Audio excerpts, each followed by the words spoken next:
Okay, the time is now 5:08 p.m. and the Warwick Finance Committee is opening. And for the record, Councilman Foley is not attendance tonight, so Councilwoman Travis will be sitting in on his behalf.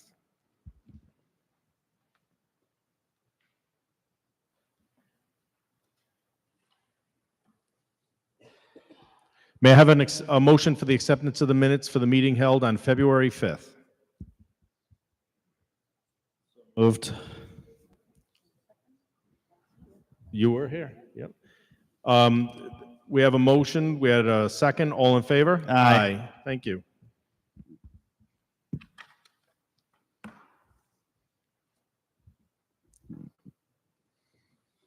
So to begin the meeting, I'd like to, for public knowledge, bid 2024-104, which is item number 23, is being withdrawn per request of the department. Per request of the department, bid 2024-104, which was item number 23, that was purchase new Camstrup water meter, was withdrawn per request of the department. Thank you. Chairman, we need to remove it from the bid package, so we need to put a PCR on it. Thank you. May I have a PCR?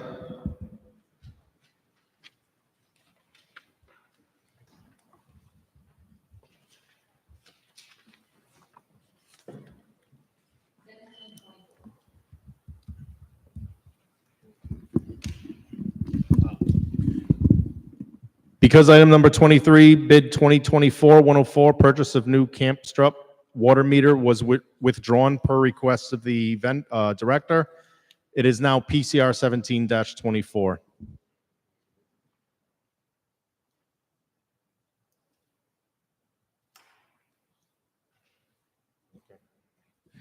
So may I have a motion, or may I have a motion on the withdrawal of PCR 17-24? Move favorable action. A second. No, before, may I have, is there any discussion by the members of the committee? No. Members of the council?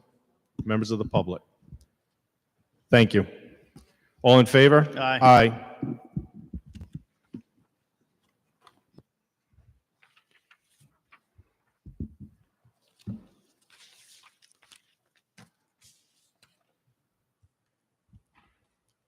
Item number 1 is bid 2024-388 Bravo.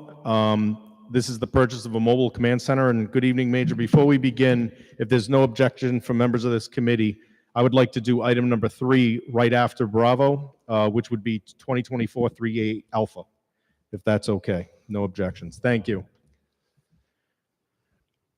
Good evening, Major. We're going to discuss bid 2024-388 Bravo first, and then we'll go right into Alpha, which is item number 3. Okay. Thank you. Good evening, Major Andy Sullivan for the Police Department. The Police Department is requesting a 56-6 exception to bid to purchase a mobile command center from Emergency Vehicles Incorporated of Lake Park, Florida. The mobile command center would be purchased under the HGAC cooperative bid for a price of $595,021. The Police Department does not have a dedicated mobile command center and must rely on access to the Warwick Emergency Management RV as needed. The Warwick Emergency Management RV is underutilized mostly due to its age and condition. The proposed mobile command center would be used for a wide variety of purposes and would also house our crisis negotiation team, whose job it is to safely de-escalate volatile situations with the ultimate goal of peaceful resolutions. De-escalation is at the forefront of modern policing, and this purchase would further enhance their professionalism and provide for an optimal environment to conduct their trainings and to carry out actual negotiations. If approved, funding would be allocated from budget code 510-0400 ARPA. Thank you so much, Major. As I'm sure you noticed earlier, I was having a little technical difficulties, so I'm going to come back. I would like to ask Councilman Gephardt. Hi, Major. Good evening. So I started to raise this last time, and this one made me think about it a little bit more. So last time we were here, we moved forward on the armored vehicle. And this time around, we've got I don't know the total, but it's I don't know, $600,000 or $700,000 related to the mobile command unit. And while I understand these are what feel important now, I just go back to the budget process where we had approved in the budget $3 million for building renovation in this year, and then $3 million for building renovation in next year. And we habitually in the city just don't end up taking care of our facilities. So now I'm concerned because and I understand some of the background in that the $6 million was not going to be sufficient to renovate the buildings. But it seems to me that now we found other priorities to spend the $3 million that was allocated this year for the building. And I'm just worried that we're kicking the can down the road on taking care of facilities like has been our past practice.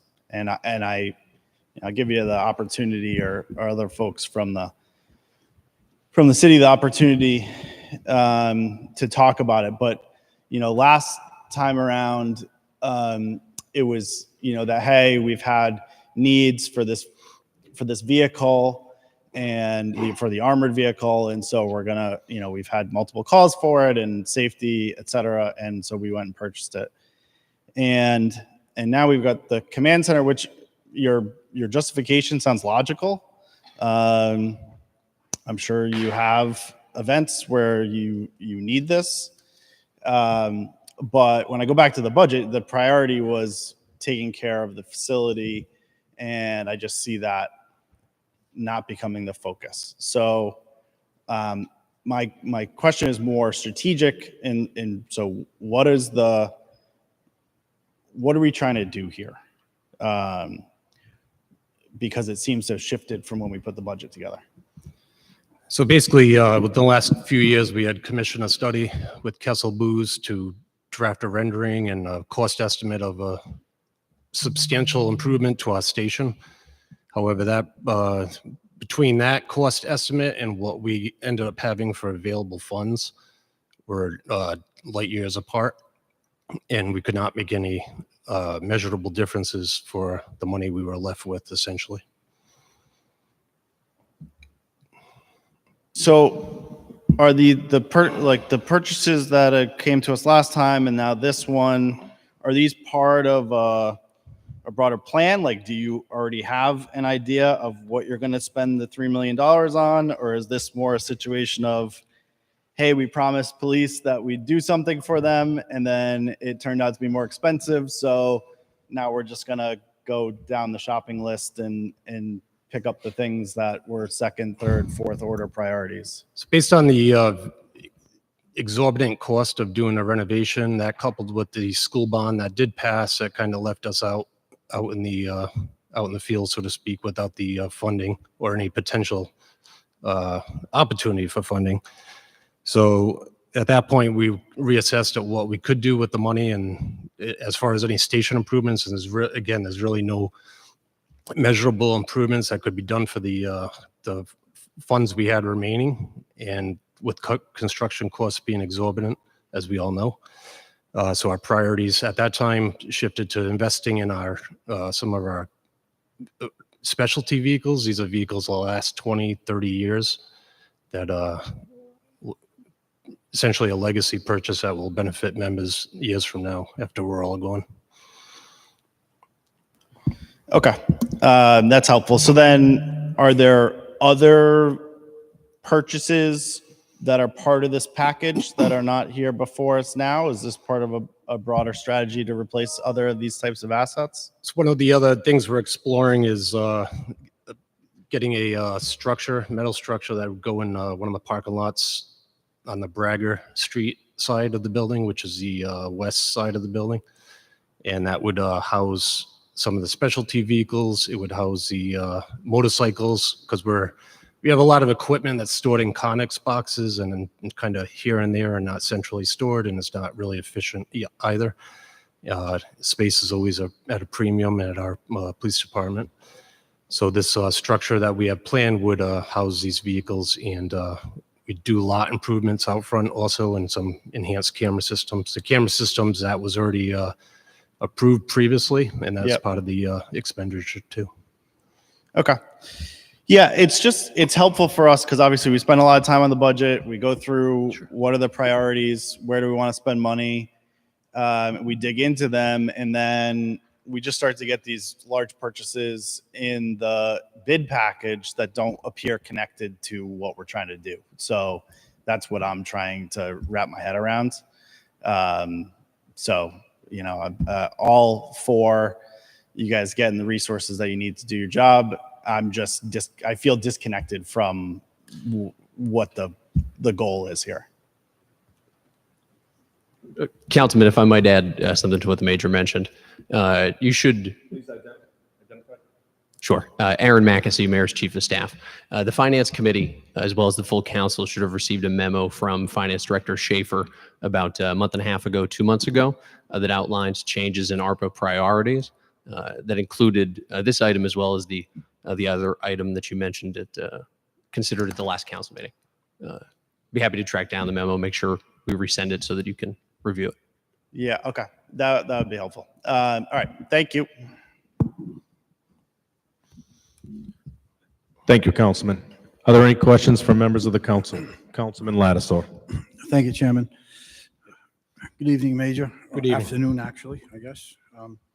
So I just want to kind of circle back on some of the questions that Councilman Gebhardt asked. Will you, or does the budget, the opera funds remain in place for the 3 million this year for the repairs, or for some repairs to the police station, as well as 3 million for next year? I can speak for the 3 million that we're investing in these specialty vehicles, exterior security, lighting and whatnot for the parking lot, a storage structure, a metal storage structure, essentially a large garage, and the camera system that we've already approved also. As for the other 3 million, I can't speak for tonight. So I guess more to my point is, so we're looking at about 730,000 now. I think we just approved close to 700. So it's about $1.3 million that has passed and is being considered this evening for vehicles. Does that $1.3 million, if this request is approved, is that being drawn out of the 3 million that was in the budget to do the repairs to the police station? Well, again, those funds were all reallocated per the administration after conferring with our command staff. So those funds are not for police station improvements per se. They will, again, build the structure, which will greatly assist us with storage needs, improve the front lot of our police station, adding the cameras, but it's not necessarily going to build on our existing building any. It won't, it's not for any improvements per se. So I think that's an issue of concern. Yeah, it is. We understand that. It's just, again, it's getting into you're in the business, you know, how much money will go how far, especially in a commercial building. It's what we could do with the leftover money that we had wasn't, we couldn't even scratch the surface, basically. And we didn't know if it was throwing good money at bad, essentially, at that point. Well, short of, and I'm probably getting off the track here, but it does pertain to the questions that Councilman Gephardt asked. Short of building a new police station, you got to fix what you got. And I was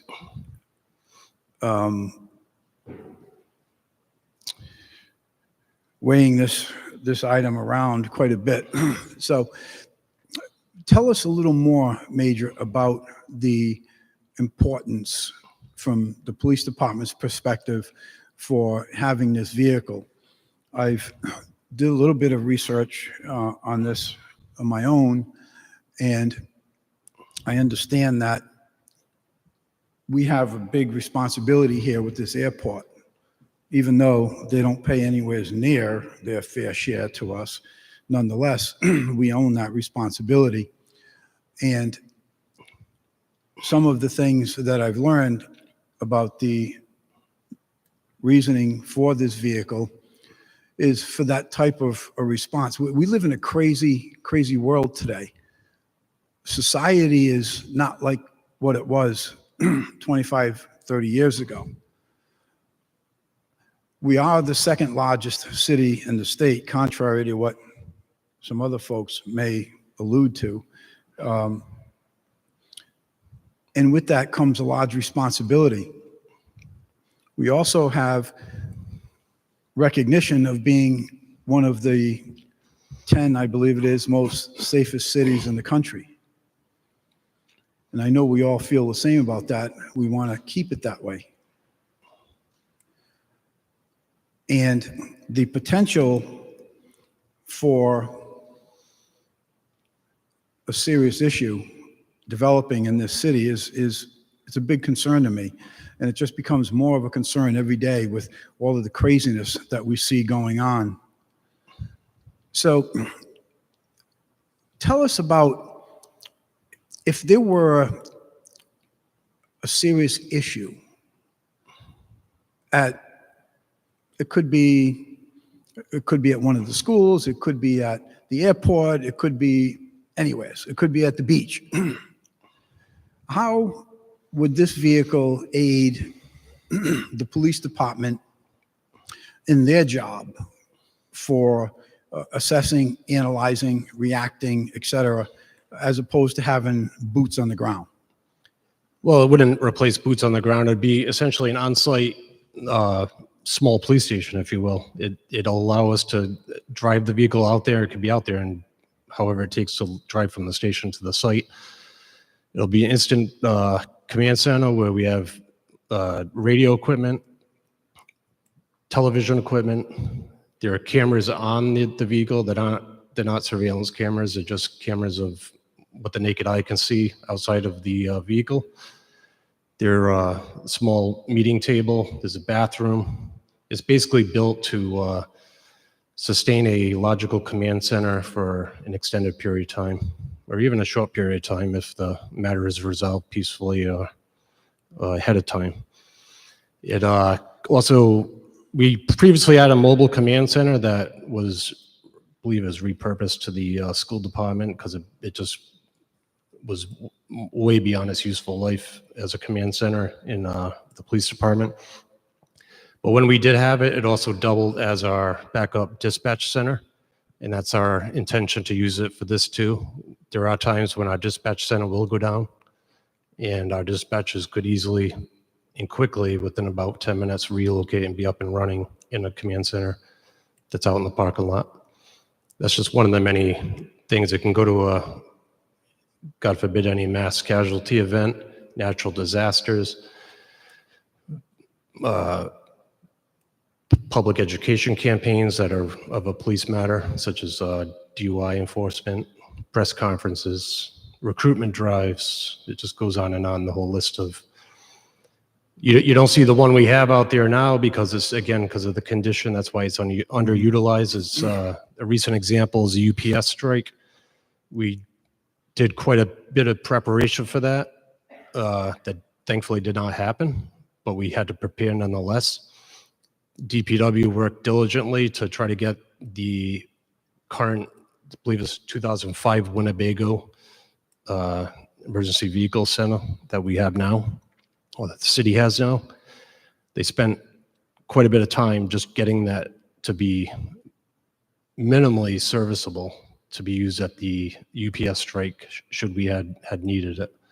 And it would have been crucial had we needed it, because it would have been an area for supervisors to manage personnel, coordinate who's coming in, who's leaving. Just it would be invaluable at the scene of something like a major strike like that. Mhm. And we're forbidden from using UPS property for any setting up a command post, and we wouldn't want to burden any neighboring businesses with taking over their property to do the same either. So it has quite a few uses. So the things that really stand out to me is the interest of the health, safety, and welfare of our citizens as well as our police officers in doing a job that I can tell you right now I would not want to do, no matter how much you want to pay me for that job today. The social events aspect of it, that's not as anywhere near as important to me as in the big picture. I think if this vehicle passes, I'm sure we'll all agree it's another purchase that we hope never has to get put into use. So I'll leave it at that. Thank you, Mr. Chairman. Thank you, Councilman. Any further questions, comments from members of the council? Councilman Ricks. Thank you. As I'm looking over this item, I understand from the white paper that the police department has been without a mobile command unit for a number of years and has used the EMA vehicle on occasion. I haven't seen the EMA vehicle too recently, but I do recall a few years before COVID, at an event, I was able to enter that vehicle, learned a little bit about it. So let's see, I know that the white paper had also referred to the EMA vehicle as nearing the end of its life expectancy. So given that the city has, for a good period of time now, only had one of those types of vehicles, would this vehicle be intended to also, I don't mean to use the word replace the EMA vehicle, but I suppose what I'm asking here is, should we be anticipating that in the near future we might be asked to approve the purchase of a new EMA similar mobile unit in addition to approving this? Or is it going to be one of those situations where once the EMA vehicle runs its course, then this vehicle would also be used for that purpose? I can't speak for the EMA director, as far as any intentions to purchase anything in the years ahead of us. But I can say we would be more than happy to share with our brothers at the fire department if there was any issue with the current vehicle not working or some kind of emergency. Thank you. And I see that the chief is coming up to the mic. Good evening, Chief. Good evening. Just please identify. Chief Peter McMichael. So I can And speak title, on, why are you speaking, Chief? I'm speaking on behalf of also the EMA director. Thank you. So in regards to that, I have had discussions with the colonel about this purchase, and he has, we've had discussions, it would be available to EMA to be used, so we will not be coming for to you to replace the EMA vehicle at any time. This would satisfy that need down the road as well. Oh, thank you very much. That's Good to hear. Just another note, I think we cheated time a little bit. I believe, if my memory serves me correctly, we got that for free from North Province after they won the Google lottery. So they didn't need it anymore, and they bought a new one at the time. Thank you, Chief, Major. Thank you, Chief. Thank you, Councilman. Any questions from members of the council? Are there any questions, comments from members of the public? Please. Right over here, ma'am. Just identify, please, and then you can make your statement or ask your question. Thank you. Hi, thank you. My name is Amy Forrest. I live and own 160 Vancouver Avenue. I appreciate you opening the conversation about our city being the number 10 safest. I beg to differ. I'm living right in back of a gang house that has been raided, and their septic system is overflowing into my property. I have not been able, my family and I, to enjoy our property for 8 months. That is 3 seasons. And so nothing has been done except from the Warwick Police Department and my Evan Shanley, my district rep. I don't know where my help is, but I know I pay my taxes every month, and I cannot enjoy my property. I can't sell it. I have to disclose this. They're not doing anything about it. It's a long, and we're talking millions and millions of dollars. I just need to be able to sit in my backyard. So I don't understand why I cannot get resolution after 8 months. Much mental health stress. My mom just passed away 2.5 years ago. My best friend just passed away. My best friend of 40 years, 2 months ago. My dog has cancer. And so I feel like I'm not being heard. And I feel like, you know, your comment, I had to get in there because I don't know what to do. Thank you, ma'am. So would you be in general support of this bid for the vehicle? Yes, I would definitely. Thank you. Yes. And how do I go about rectifying my problem? I would, the chief of police right there, Mr. Chief Colonel Connor, he asked me to direct you towards him.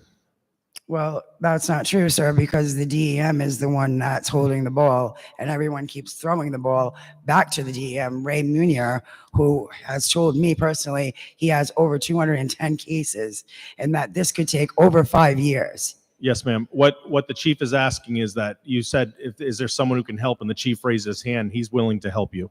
So I'm just referring you to the chief. Yes. Thank you. Thank you. Thank you, ma'am. Oh, Councilman Gebhardt, you're also, thank you, ma'am. I just wanted to make a comment here. So I did receive a copy of the memo, which thank you. Actually, it does lay out a number of these priorities. So my bad on that. And yeah, I feel better about that given this information. So thank you. Thank you, Councilman. Are there any further questions from members of the public? Sir, just identify when you come up to the mic.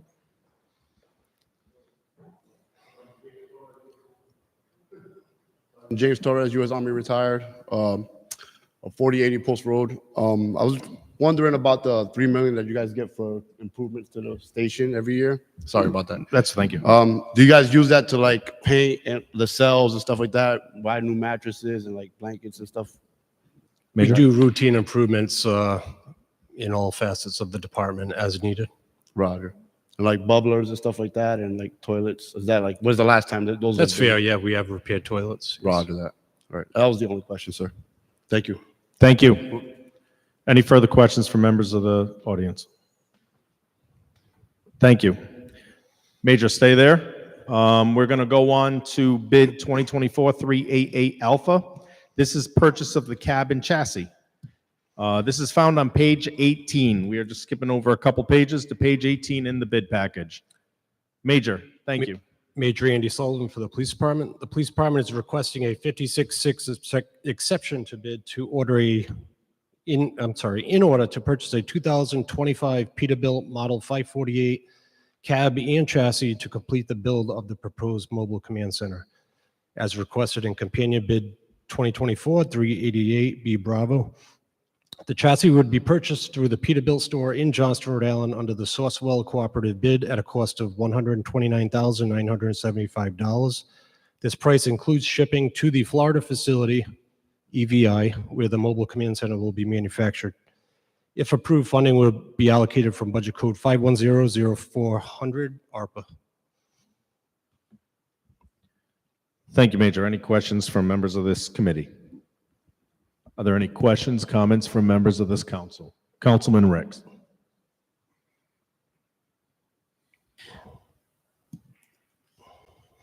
Just had a question about the nature of the 56.6 here, that is being purchased in Johnston and then transported down to Florida.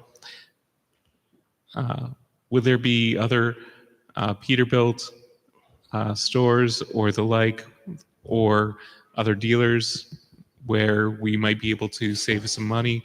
I know that vehicles are often less expensive in the South. The transportation might be less. So I wasn't sure if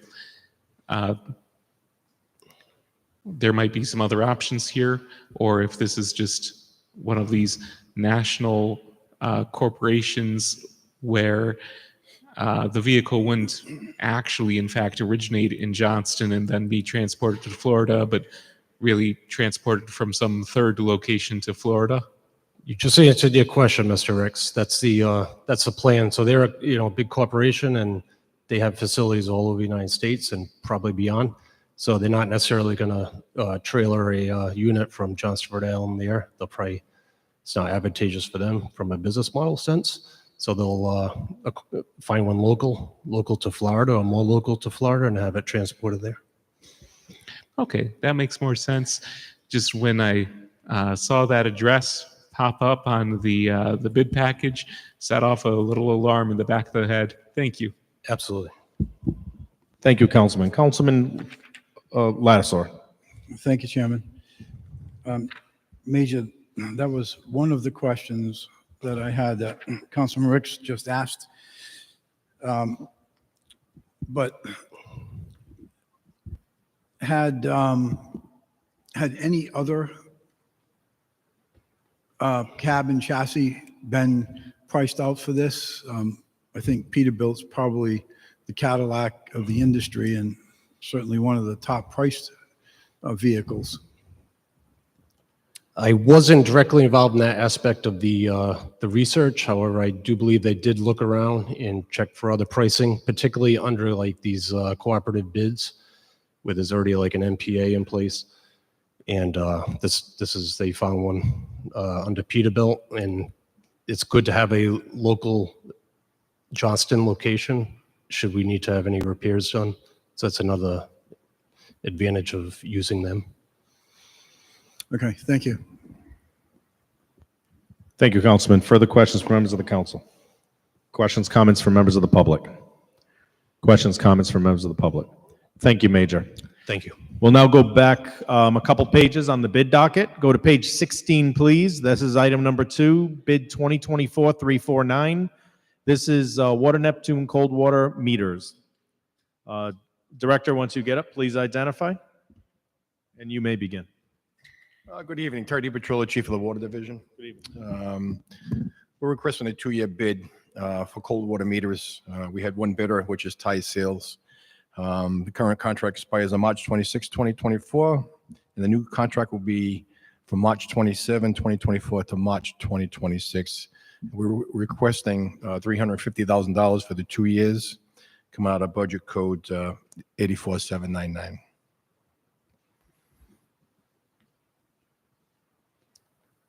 Thank you, Director. Are there any questions from members of this committee? Questions from members of the council? Questions from members of the public? Questions from members of the public? Thank you, Director. Thank you. Next, we'll move on to bid 2024-331. This is found on page 38. This is Sleepy Hollow Tennis Court improvements. Chrissy, please identify and you may begin, and then I'll turn it over to Councilman Gebhardt. Christian Reddy, Public Works. Public Works is requesting to award the bid for the Sleepy Hollow Tennis Court improvements to Narragansett Improvement, in the amount of $69,580.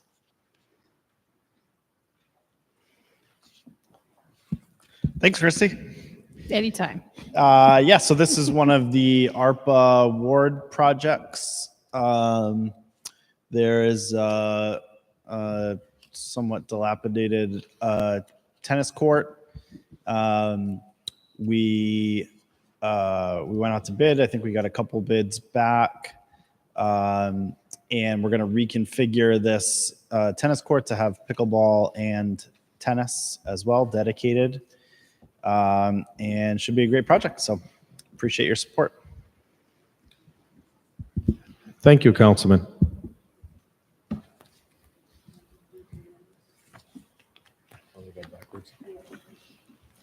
Thank you, Councilman. Are there any questions, comments from members of the council? Council President McAllister.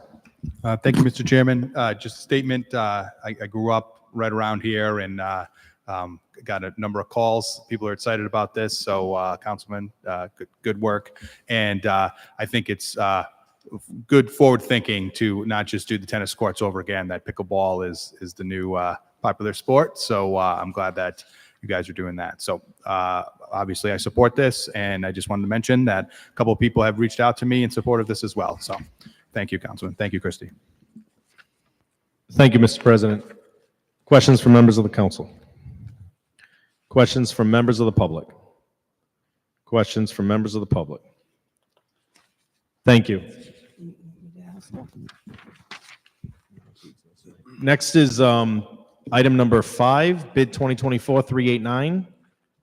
This is for the purchase of solar speedlights. This is found on page 40. Chrissy, if you can open, and again, I'll do the courtesy of handing over to Councilwoman Travis and then Councilman Lattiser. Chrissy? Public Works is requesting to purchase 16 solar speed signs. Excuse me, that'll be 8 locations, 1 sign in each direction, in the amount of $62,368. And that expense is split between Ward 5 and Ward 6 equally. So each ward will get 4 or 8 solar speed signs. Thank you. Councilwoman Travis. Okay, so in Ward 6, the locations we're going to be at, because they're going to be near the schools, was Oakland Beach School, Warwick Veterans Middle School, Park School, and an intersection of Buttonwoods Avenue and Long Street and Asylum Road.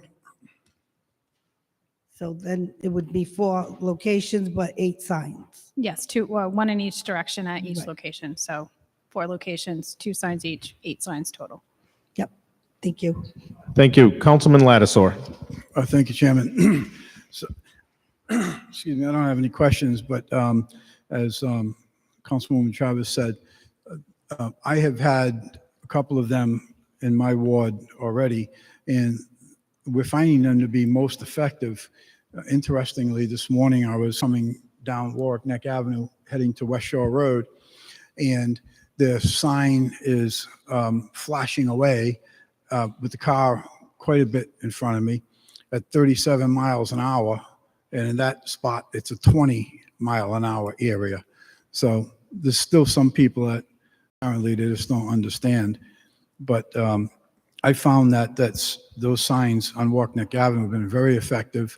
And I'm looking to put 2 on Sandy Lane, which is a highly speeding type of a road, Church Avenue, Tidewater Drive, and 2 of them right near the Learning Garden, which is another daycare type of school in my ward. So I'm looking forward to getting these installed, and they have been quite effective. Thank you. Thank you, Councilman. Councilman Gebhardt. Just 2 questions on these, Chrissy. One was, do these have the capability to indicate when someone's over speed? They're identical to the ones that we placed in your ward, as well as the ones that are utilized by the police department, I think on Narragansett Parkway. I'm not entirely sure that they they have that capability to flash is that what you're asking, if they flash the number? Yeah, I had talked to somebody in the admin that thought maybe it had that capability, but we hadn't turned it on yet, or maybe it didn't. Maybe that's an add-on. I'm not entirely sure. Director, if you could please identify and then you can speak. Yeah, Eric Earls, Director of Public Works. I believe the default is 10 miles an hour. We've been trying to figure out a way to get that down so they start flashing at 5. But that capability does exist in there. Whether or not it's functioning like it's supposed to, we can take a look at that. Okay. Yeah, it doesn't appear, not that I've tested it. It doesn't appear to be active on the ones that are installed currently. So that might just be a configuration. I know these are obviously a new part of city infrastructure out there. So. Yeah, we modeled them after the ones that are currently Narragansett Parkway, and they function in that capacity. So it's the same model. So I think we just need to figure out the setting and adjust it accordingly. But we can take a look at that. Okay, cool. Second is, one piece of feedback I've gotten on these is just when they get installed, there's not always a speed limit sign immediately adjacent to where that sign is. So if it's possible to put a speed limit sign on the post, that is helpful, or above it, or I don't know what the best practice is, but to just have the speed there so that you see what speed you're doing and then what the allowed speed is. And just the third point / question is, now that we have a number of these out around the city, there's some level of calibration, I think, to them, so they point in the right direction and pick up the vehicle at the right point to alert. It seems, at least in some of the ones that I've observed, that either that drifts or maybe doesn't get set perfectly the first time. Should requests to look at that, are you guys maintaining them in DPW, or is that a traffic in WPD that does that? I would send it over to both. You know, the internal calibration would be a PD thing, but I think Public Works, we install them. Okay. So we would probably work with PD on figuring out the proper location, angles, and whatever. But I appreciate you bringing that up. Okay. All right. No problem. I'll send that feedback in. I haven't yet. So thank you. Director, before, just to follow up on the councilman's question, is this, part of my ignorance, is this the same company that we purchased the same models from prior, or is this a different company, same models? No, this is the same. Oh, okay. So when we put in this order, it'll be easy to find out what the calibration could be if they could lower it, like you said? And we coordinated that with PD before we started, because we want that consistency throughout the city. Sure. Because if they want to pull data off of it, obviously, it makes more sense to have one system and one setup. So we started doing that right from the beginning. Excellent. And the earlier point he brought up about the flashing at a certain mile per hour, that can be found out too? Yeah. Easy enough? We'll work on that. Excellent. Absolutely. Thank you. So soon. Thank you. Are there any questions from members of the council? Councilman Lattisaw. Thank you, Chairman. So to Councilman Gebhardt's point, a while back, I had requested the speed limit sign be put on the top of the flashing thing, and DPW took care of that right away. And it obviously is pretty important. As far as the calibration, I have spoken to the police department on the calibration of at least the 2 on Warwick Neck Avenue. So somewhere between them and DPW, they've worked on that. Thank you, Councilman. Any questions, comments from members of the public? Questions, comments from members of the public? Thank you. Next would be bid 2024-390, dictation software for the police department. This is found on page 44. Good evening, Major. Good evening, Major Andy Sullivan for the Police Department. The Police Department is seeking a 56.6 exception to notice in order to purchase new police dictation software. Dragon Professional Anywhere for Law Enforcement is a dictation software program made specifically for law enforcement. The software will allow our officers, the software will allow our department to modernize our report system dictation process. Officers will be able to utilize a special microphone to dictate their police reports more efficiently while in the field. It will also allow officers to conduct routine DMV checks safely via the microphone while driving. The annual initial first year startup cost will be $56,150 and would then be $40,000 annually thereafter. The cost of the program is more than offset by 2 recently vacated data entry transcriptionist positions. If approved, this service would be funded from the Police Operating Budget Code 30-231, supplies computers. Thank you, Major. Any questions from members of this committee? Questions from members of the council? Councilman Lattisaw.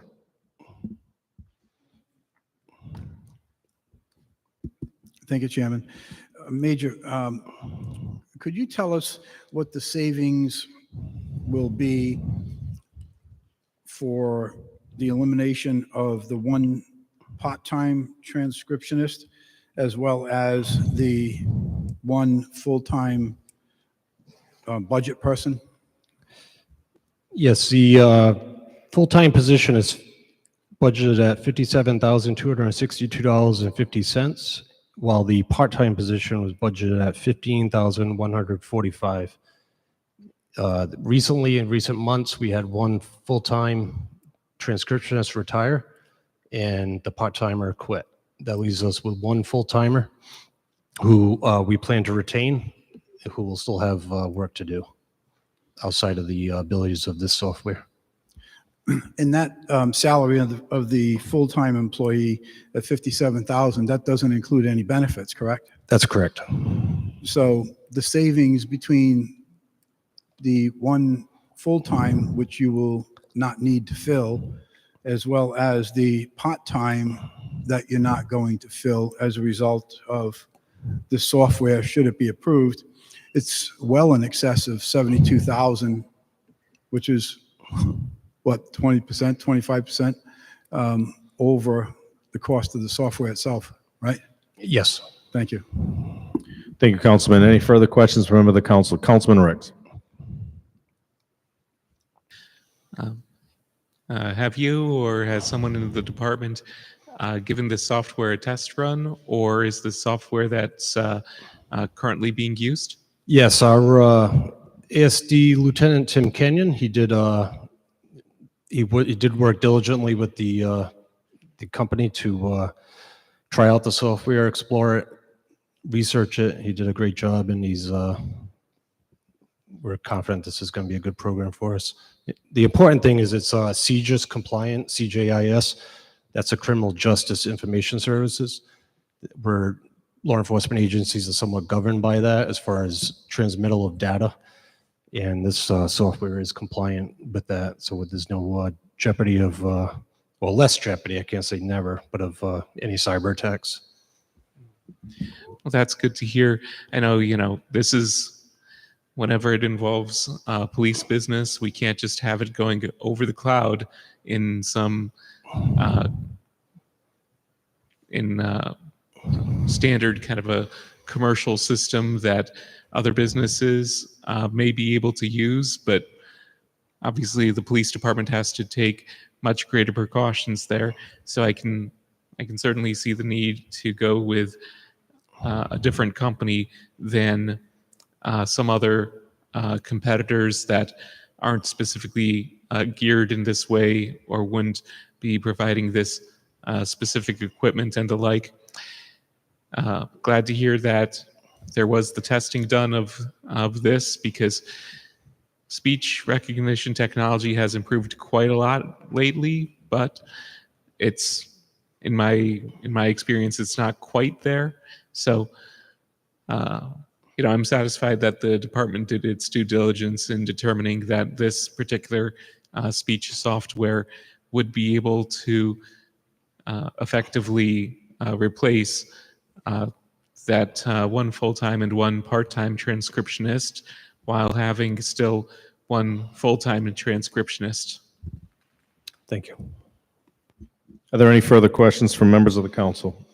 Questions from members of the public? Questions from members of the public? Thank you. Thank you, Major.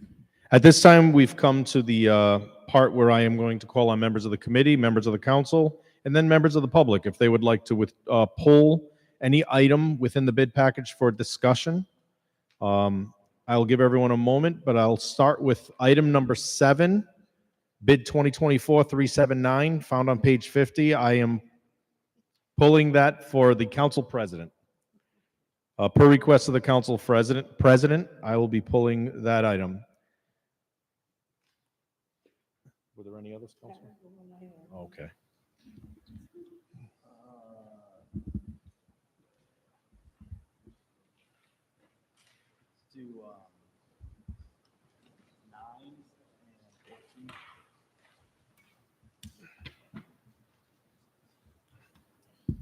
Councilwoman Gebhardt is requesting item number 9. That's bid 2024-373, DPW, provide and install electrical components for warning horn at Connecticut Point. That is found on page 55. Councilman Gebhardt is requesting item number 14, 2024-384, purchase of sand, DPW, found on page 81. Are there any further from members of this committee? And I can come back. Are there any items that members of the council would like to discuss? Councilman Lattisaur. Thank you. Item number 17, replace gate operator at City Yard, found on page 109. Thank you. Item number 20, 2024-376, SIGCOM radio, found on page 120. Thank you. And that's it. Thank you, Councilman. Councilman, if I may bring to your attention, item number 22, bid 2024-391. Did you want to make a statement on that, or are you all set? Oh, sure. Yeah, okay. Yeah, good idea. Thank you. Thank you. Absolutely. Councilman Gebhardt requests item number 24, bid 2016-268. That is found on page 143. Are there any other items that members of the council would like to pull? Are there any other items on the bid packet that members of the public would like to discuss? Are there any items on the bid packet that members of the public?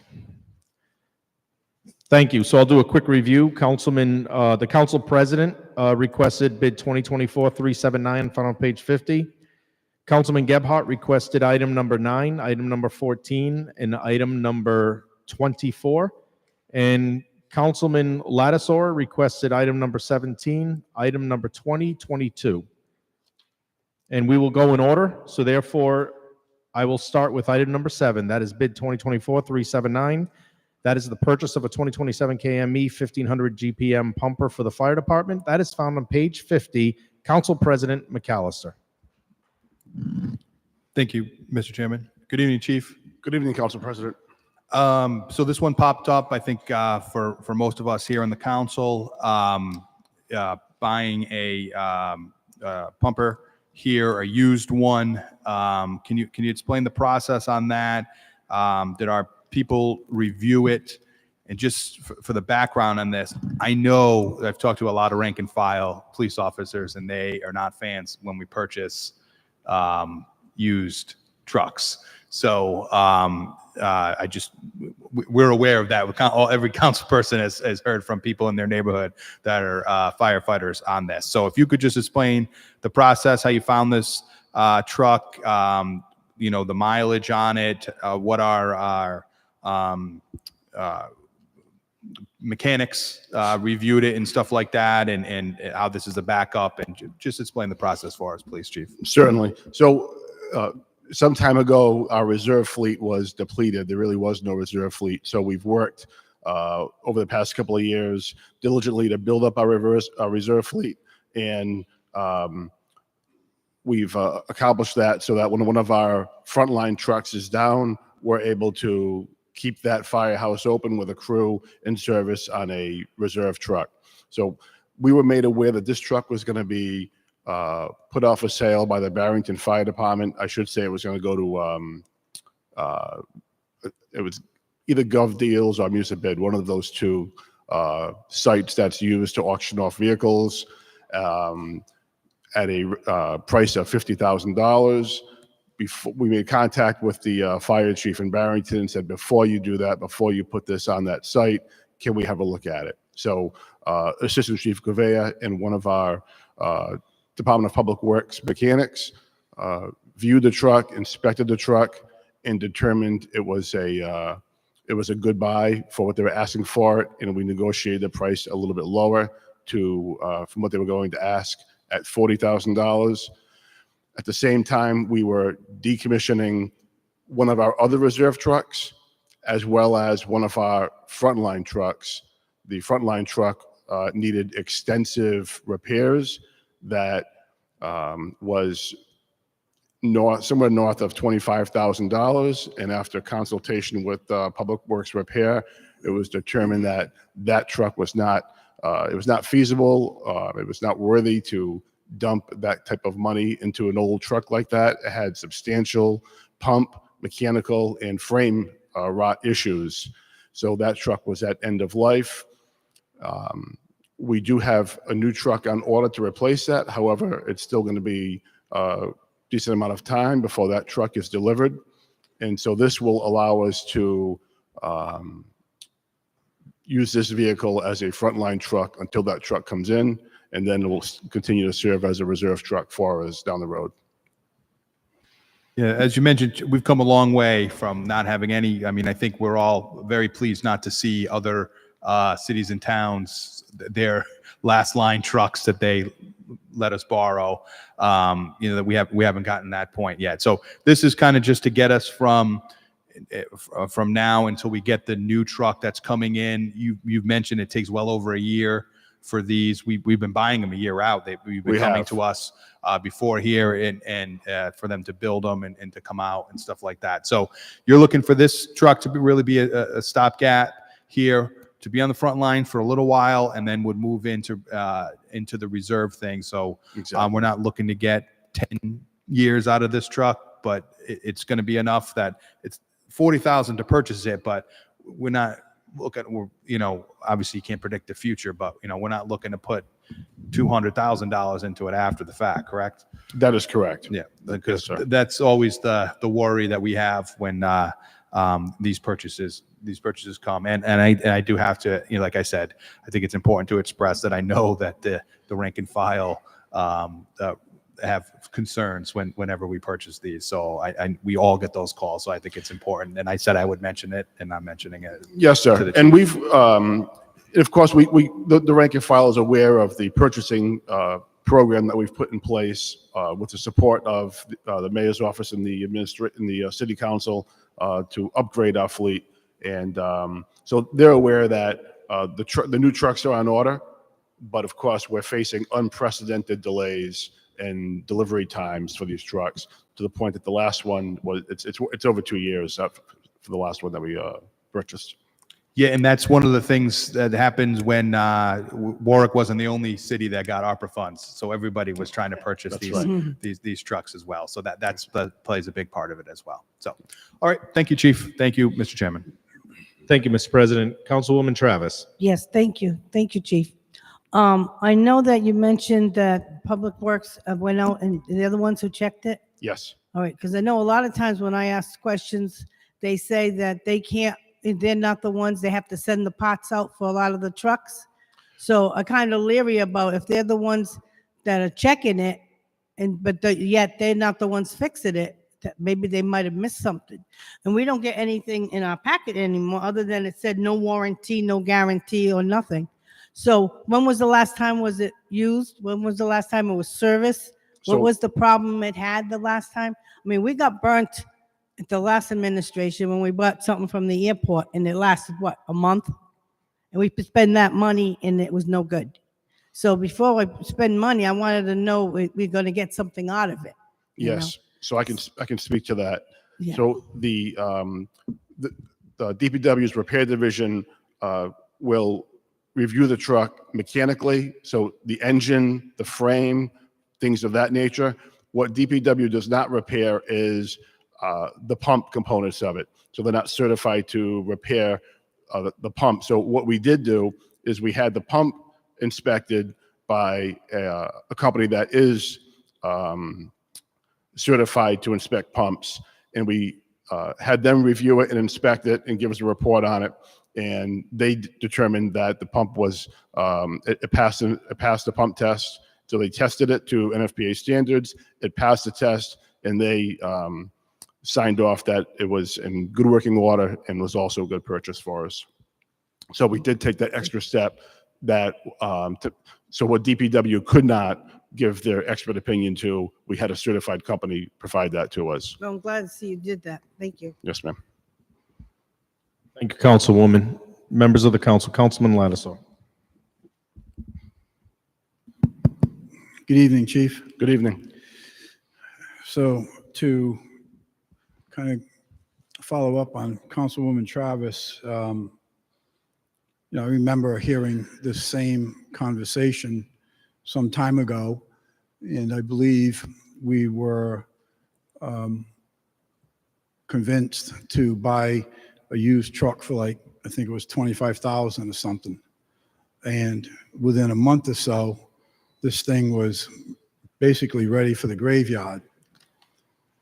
So I become cautious with a repeat of the same thing.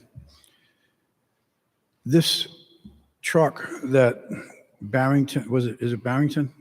Yes, sir. Is looking to move over to us. Did they purchase this truck new? Yes. They did. And is there anything that either you or DPW or anyone else that's been involved in this vehicle know of anything that the city is going to need to spend money on if we approve this purchase? A pump, a hose, whatever, tires, anything. Is there anything that we're going to have to pour money into this vehicle when we get it? No, outside of normal preventive maintenance, normal preventive maintenance that's done by our repair division, such as oil changes and things that Fluids, they determine, yeah. that type of stuff. As far as the hoses and equipment, when a frontline truck goes down, we'll take the equipment off that truck and transfer it over to the reserve truck while the frontline truck is in repair. So we don't have to go out and purchase all of the equipment needed to outfit that truck again. We simply use whatever came off the truck that's going down for repairs, transfer that over to the reserve truck. So why is Barrington getting rid of this truck? So they purchased a new truck, and they're a very small department, so they don't need to have the reserve backup fleet that a department our size would need to have. And so they were going to put it on, I forget which site it was, to be honest with you, if it was municipal bid or gov deals, one of the two, but those are the two big ones that municipalities use to sell off property. And so we, as I had said, reached out to them before they placed it on that site, because once they placed it on those sites, the price gets driven up. It says here that some of the funds to purchase this vehicle are going to be coming from 76,359, which is insured proceeds fire. How much money is coming from insurance proceeds, and where did the insurance proceed monies come from? So 15,000 would come from the insured proceeds and 25,000 from the fire department apparatus maintenance and repair account. As far as what exactly is in the insurance proceeds fund,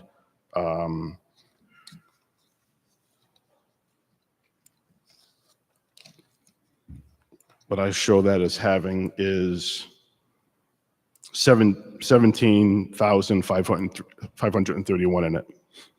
So is this money that's left over from repairs or after making repairs to other vehicles? Yes.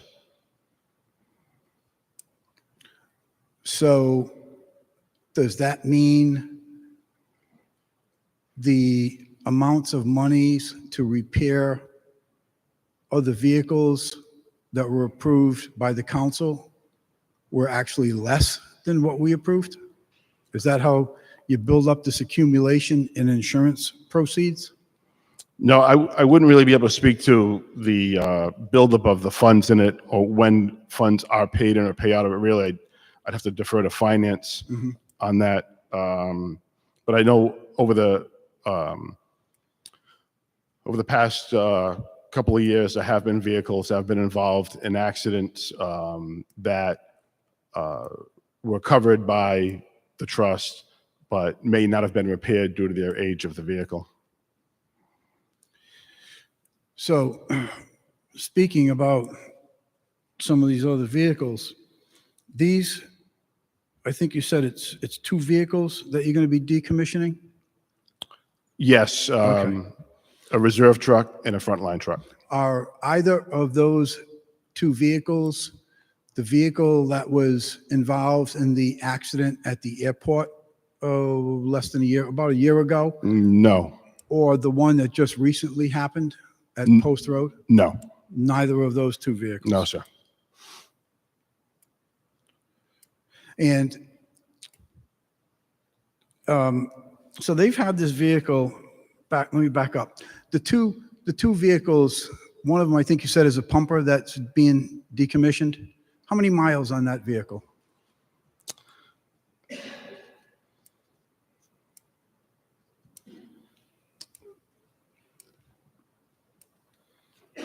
That was roughly around 160,000 miles on that vehicle.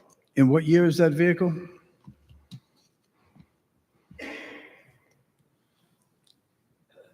Uh, 2004. 2004. So it's about 20 years old. Uh-huh. Okay. Oh, yeah, I know you gave that somewhere in here. There it is. Chief, did you want to add anything? Deputy Chief? So Assistant Chief Alan Govea, he has a list of the data of the vehicle in question that we were just speaking of. Okay. So the vehicle that we have averages about 8,000 miles a year. It's a 20-year-old vehicle. The one that we just decommissioned, you're referring to? Right. Yes. Okay. If that's what that comes out Yeah, to. I'm comparing it to the mileage on the one that we're inheriting, which is averaging 7,183 miles a year.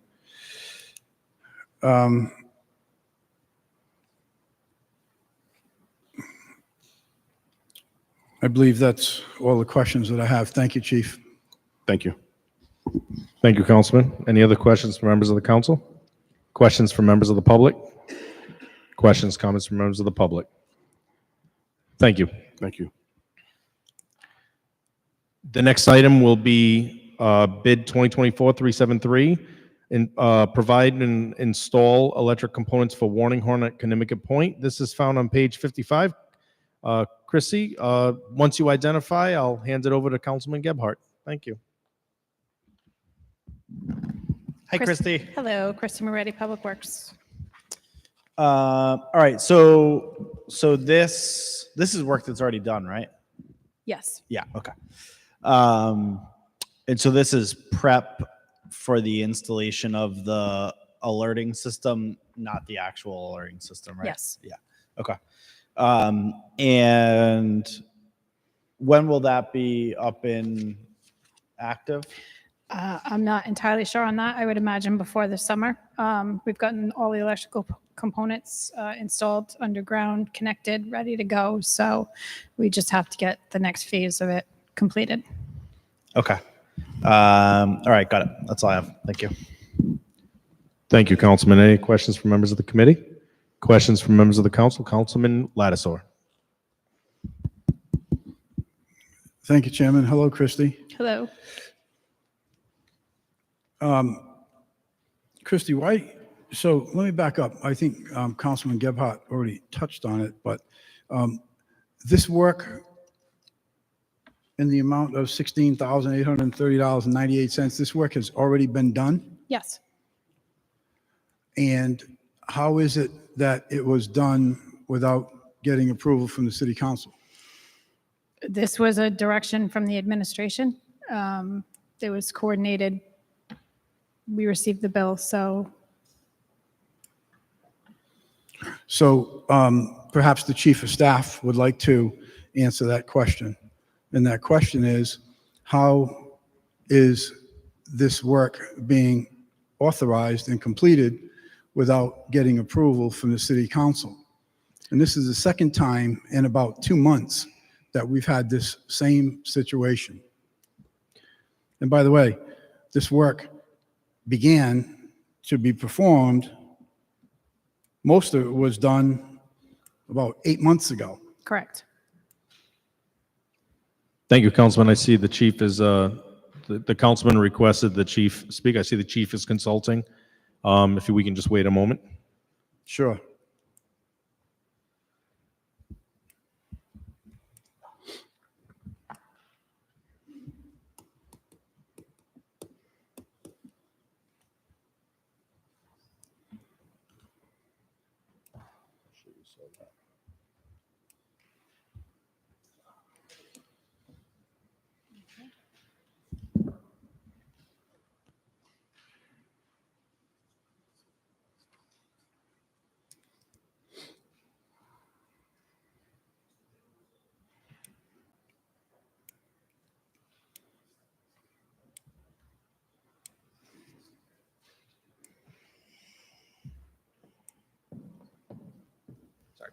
Good evening, Chief. Good evening, Chairman. Aaron Mackesy, Mayor's Chief of Staff.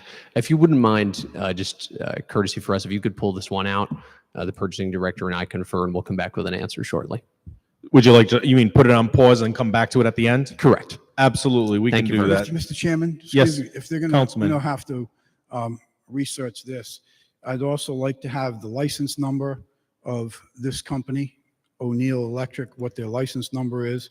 I don't see their license number anyways on this invoice. And I'd also like to know why it didn't go out for bid. So while you're doing, the homework on my other questions, if you could check on that too, please. Certainly. Thank you. Thank you, Councilman. Thank you, Chief. Thank you.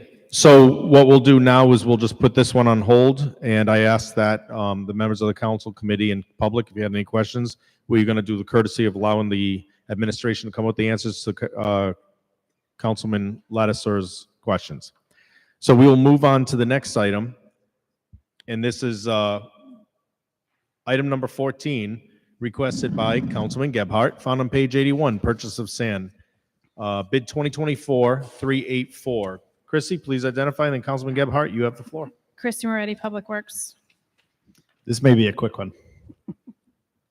I was thinking salt when I was reading sand.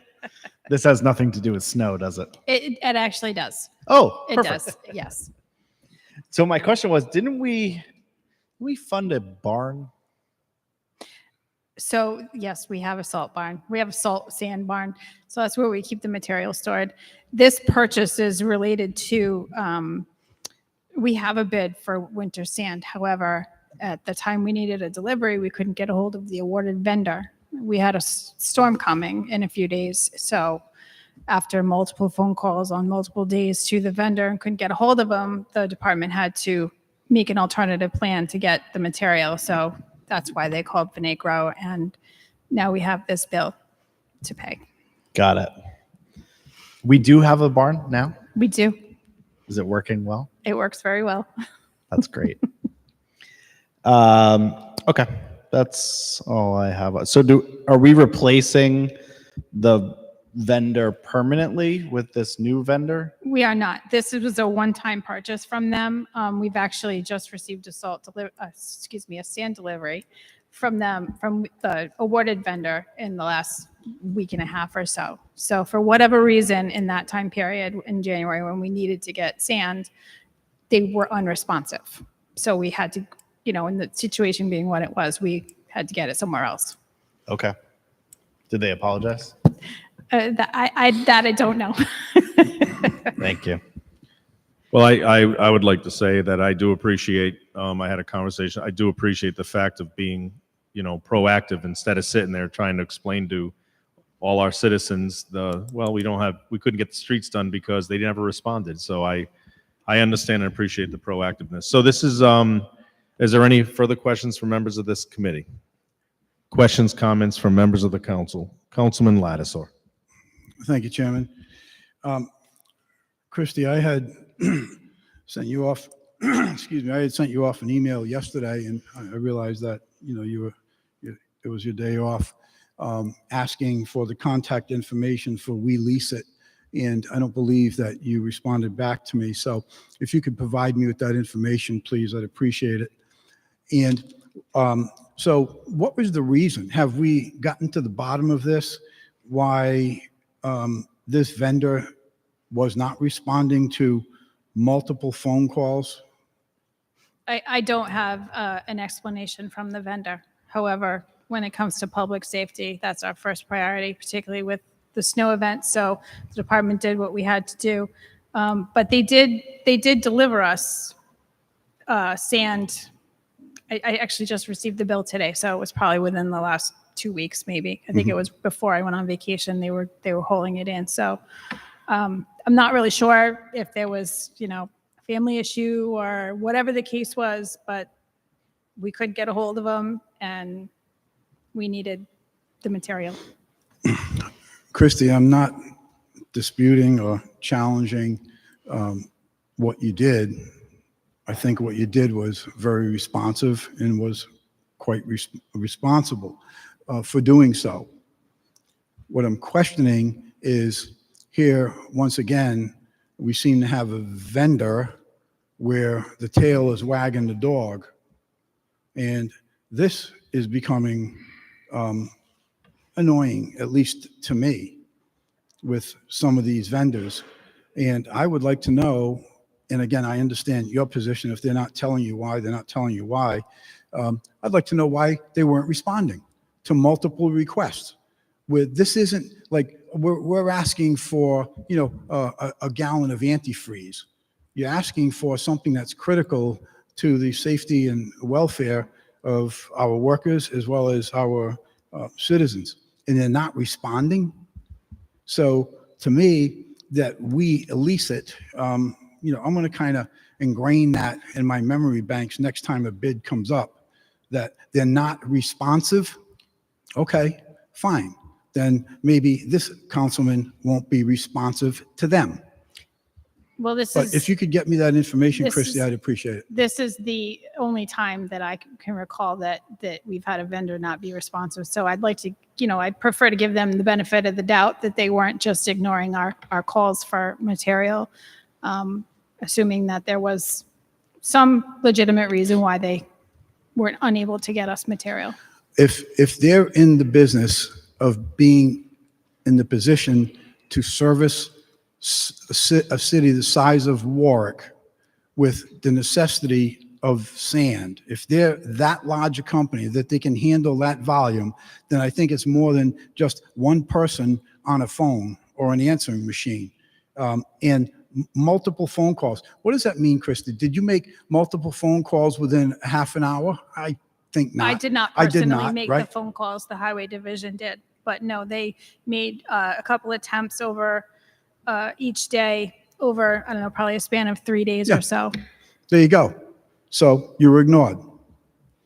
Because a company of this size, I would assume, can at least have the courtesy of communicating back to you and say, hey, Christie, listen, all our trucks are broke. We can't get sand to you. You're on your own. But they did nothing. Okay. Please identify. Francis Gomez, purchasing agent. Mr. Lattiser, I do agree with you. When I heard about this, I was looking at the other vendors that did submit their bids besides the one that was awarded, and I did see that their prices were actually lower. So what I recommended to the department is next time we go out to bid, to at least award 2 vendors as a backup, because the pricing for this one that we got, that unfortunately we didn't have a choice in, was way higher than the second lower bidders that we could have gone with if we had a second vendor. Now, as to contacting them, the vendor themselves, I was thinking of doing that, but then in my research as well, I did see that Christie, or DPW, I should say, had POs and invoices from late December, and then this occurrence was what, early January. So, and then the last snowstorm that we had, we lease it was available. So that's what I just recommended to DPW. Next time, like with something like sand for snow, is to at least have a backup vendor that we can award two instead of just one, because they do have better pricing as well. Director, I'm glad you mentioned about, reviewing the process. Personally, I think the whole bid process needs to be reviewed. Well, that's a part of I the think- state, I honestly, think- and I'm not here to talk about that. I was just wanting to comment on that. And another thing is that no one should be in the council reaching out to vendors. That is my responsibility. That's the responsibility of the department. Doing so is interfering in city business. So to say I need the contact for We Lease It, I wouldn't advise that at all, because that's going against city policy. So that's just one thing. But for anything else that doesn't concern this bid, please feel free to follow proper process. And I am always willing to respond via email or take a phone call, just to either educate so that we don't have continuous misinformation about the bidding process. I'm all set. Thank you, Mr. Chairman. Mr. Chairman, excuse me. Yes, Councilman. May I finish without being interrupted? I thought she answered the questions, No, but I yes, was you may, interrupted. yes, you I may, was you have interrupted time. You in the absolutely have middle time. of my conversation. Okay. And by the way, I'll call anybody that I feel like calling. If I That's have a against question, if I ethics. have, Please, Councilman. if I have a question about something, whether it be a vendor, a director, the administrator, the mayor, I'll call whoever I please to ask those questions. And I'm not going to sit here being told that I cannot make that call. So to finish what I was saying, because this was discussed about the process and because of the recent happenings over the last 6 months to a year, yeah, I do think the whole bid process needs to be reassessed and reevaluated for a whole host of reasons, mistakes, vendors, wrong vendors, this vendor, get rid of that one. Yeah, I think the whole bid process needs to be reassessed. Thank you. I'm done. Any further questions from members of this council on bid 2024-384? Are there any further questions from members of the public? Are there any further questions from members of the public? Thank you. The next item for discussion is item number 17. This is a request by Councilman Lattiser, bid 2024-367. That is found on page 109. Good evening, Christy. Please identify. Then, Councilman, you have the floor. Christy Moretti, Public Works. Thank you, Chairman. Seeing as we're, in the bid process here, it took me a couple of minutes to find this page because a lot of the page numbers in my docket are cut off. We don't even have the page numbers. And then I have other pages in this document that you can't even read. So let's continue to hold back all the information. Let's continue to, stop providing us with what we're asking for and give us stuff we can't read. Thank you. So on this item right here, this is number 17, correct, Chair? 109, is that the one we're on right now? Hold on, bear with me. I gotta do my magic here to find this unmarked page.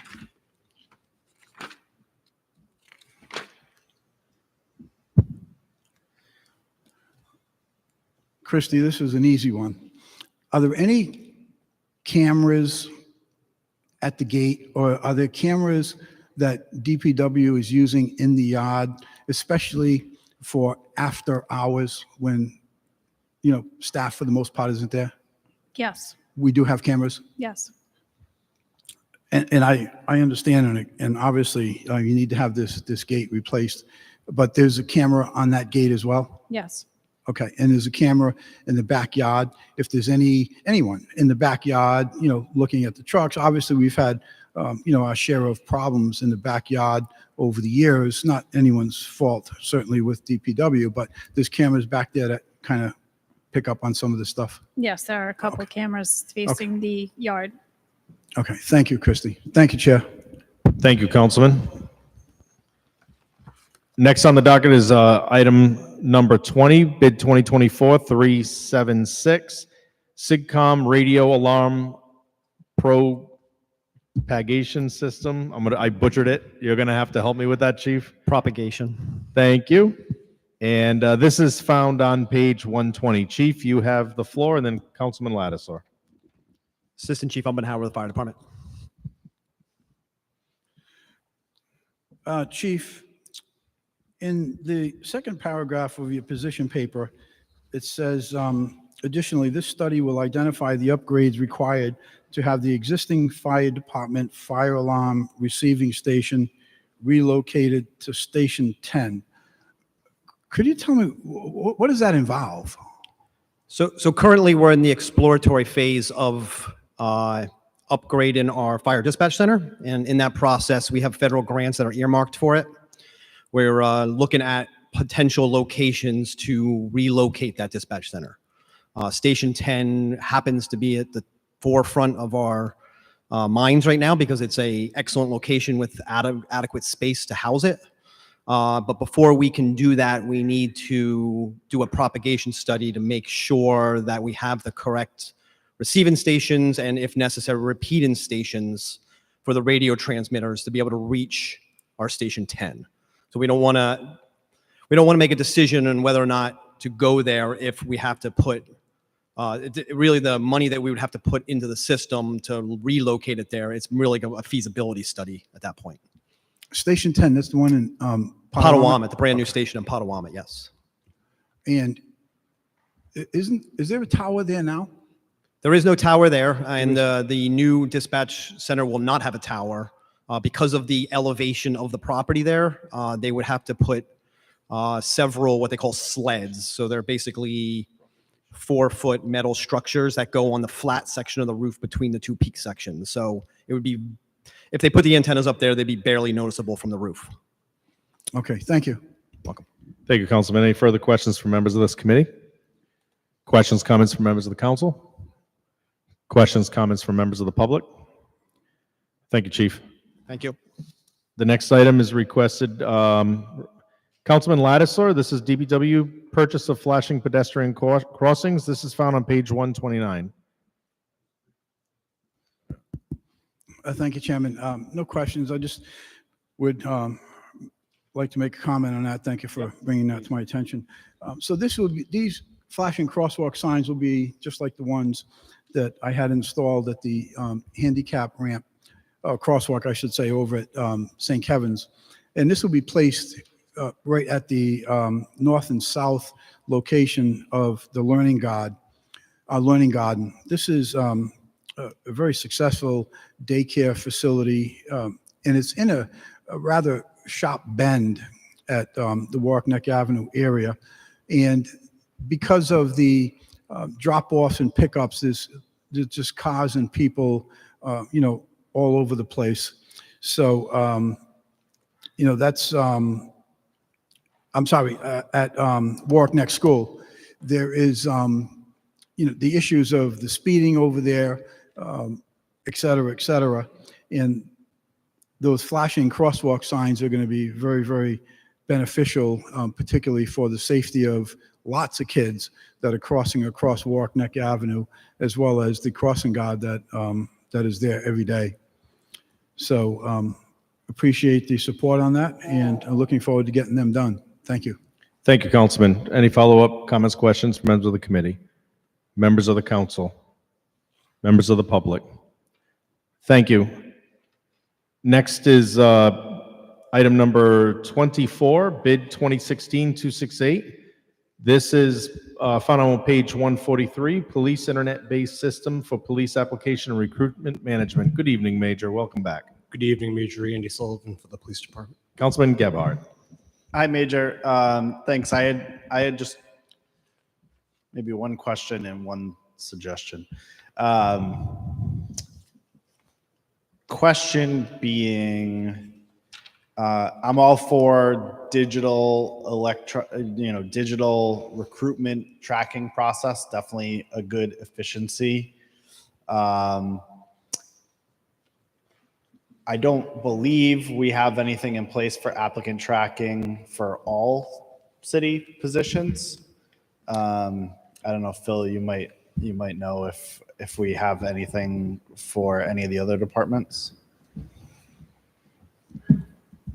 Phil Carlucci, the IT director. We actually do not have that particular module within the Munis system, but we're looking at it. Okay.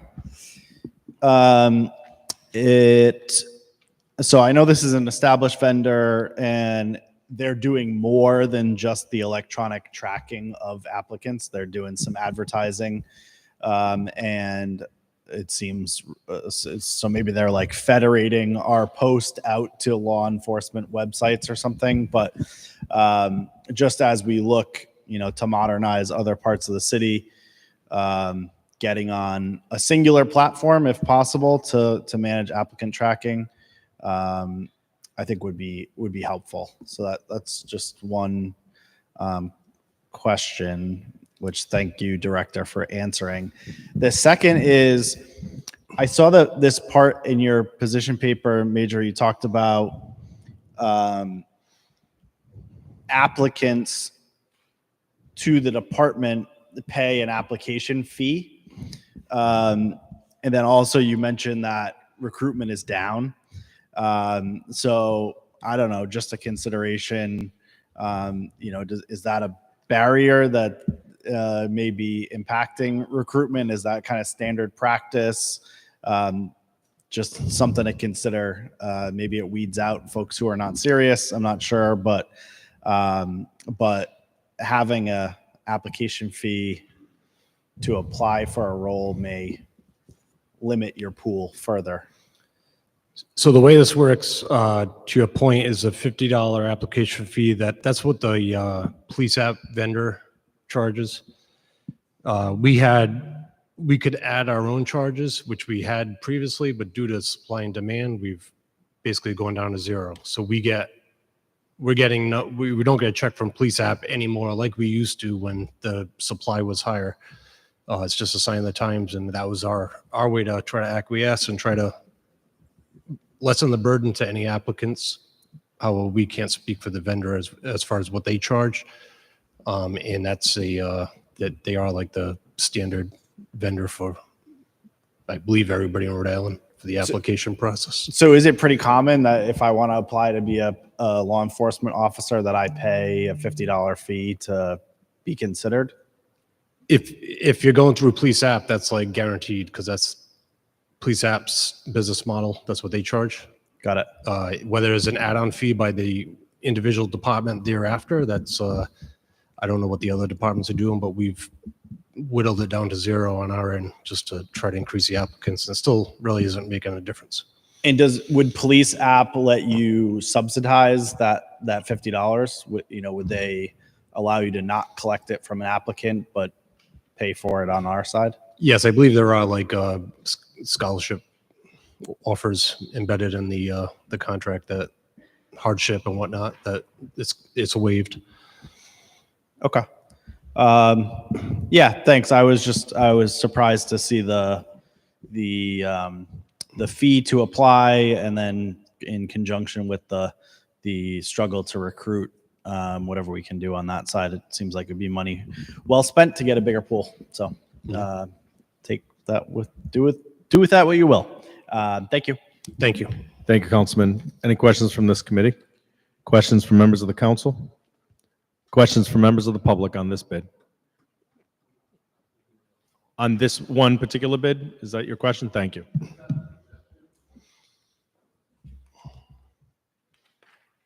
James Torres, U.S. Army retired, 4080 Post Road. I just had a quick question. Do you guys reach out to the National Guard at all? There's a couple military police units that I'm pretty sure a lot of the guys would want to work as law enforcement. We do. We had numerous members that are still that was just my only question. Still in the military, and we do liaison with them to recruit, and our own members have been the best recruiters. That's why I tell everybody every officer is the best recruiter. Right. And should be recruiting other people. So, and we do get a lot from the Guard and reserves. All right. Thank you. Thank you. Okay, Chief. Thank you, Major. Thank you. Chief, are you prepared? Is the administration prepared to go back to item number 9, bid 2024-373, the electrical components of the Warring Hornet Connecticut? That's the one we were referring to, right? Correct. Correct. Thank you. Sure. So to Aaron Mackesy, Mayor's Chief of Staff, To start out, Councilman Lattiser, the license number for O'Neill Electric is A-000357. Sure.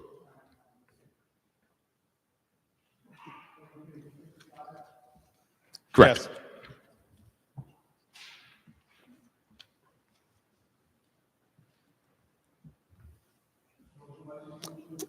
A-000357. You're very welcome.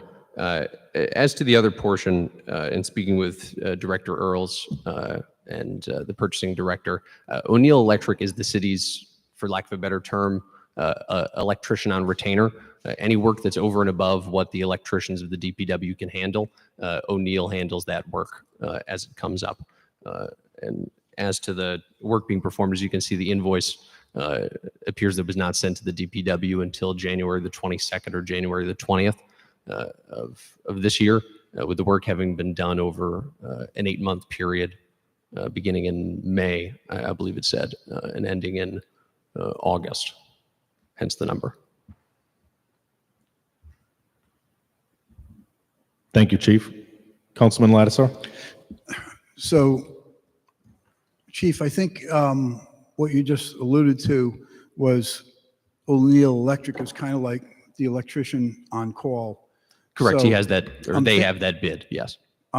So what that means to me is when they're being called as part of a bid that already had been awarded for, let's call it electrical.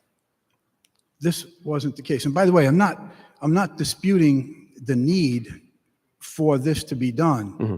This is very, very much needed. I don't dispute that. I am inquiring about what authority the administration had, DPW particularly, for doing this without council approval. This, again, isn't a bid item. Matter of fact, it didn't go out for bid, which was another one of my questions. Why didn't this go out for bid? And how was it that all this work was done and without any approval from the council? How did that happen? Councilman, this work was started last year. As you know, we've had some recent tragedies at Kinnimaket Point. So in light of that, the administration wanted to move forward with getting this emergency system up and running. So it was started after we had those incidents. The vendor didn't bill us. I think it's dated to late December. He's a one-man operation. He has one apprentice that works with him, so he does all his own billing. I believe we had this conversation about a different job that he did for us at one of the last meetings. So yes, the billing is late, but in light of the health, safety, welfare of people that go to that beach, and unfortunately, that was not directly related to Kinnimaket Point, but there was another tragedy last night. Chrissy, again, I understand that. I said I'm not disputing the need for it. This goes back to the work began on May 18th, 2023. That means it was authorized by somebody, DPW or the administration, prior to that. So I don't see any reason why, given the fact that this took 3 months to get completed, that it wasn't brought before the city council for approval. Now, you could have did it with a 56-6. It could have been done in this case, given the seriousness of the matter, it could have been done with a 3-3. But yet, I'm going to say the DPW chose to just go ahead, authorize the work without council approval, and then come back to us. And this is the second time in the past month that something like this has been presented to us. So how many times is this going to happen where the department just makes a decision that, oh, we're going to go ahead and we're going to do it, and then we're going to go back and bring it before the council for approval? So I guess my question is this.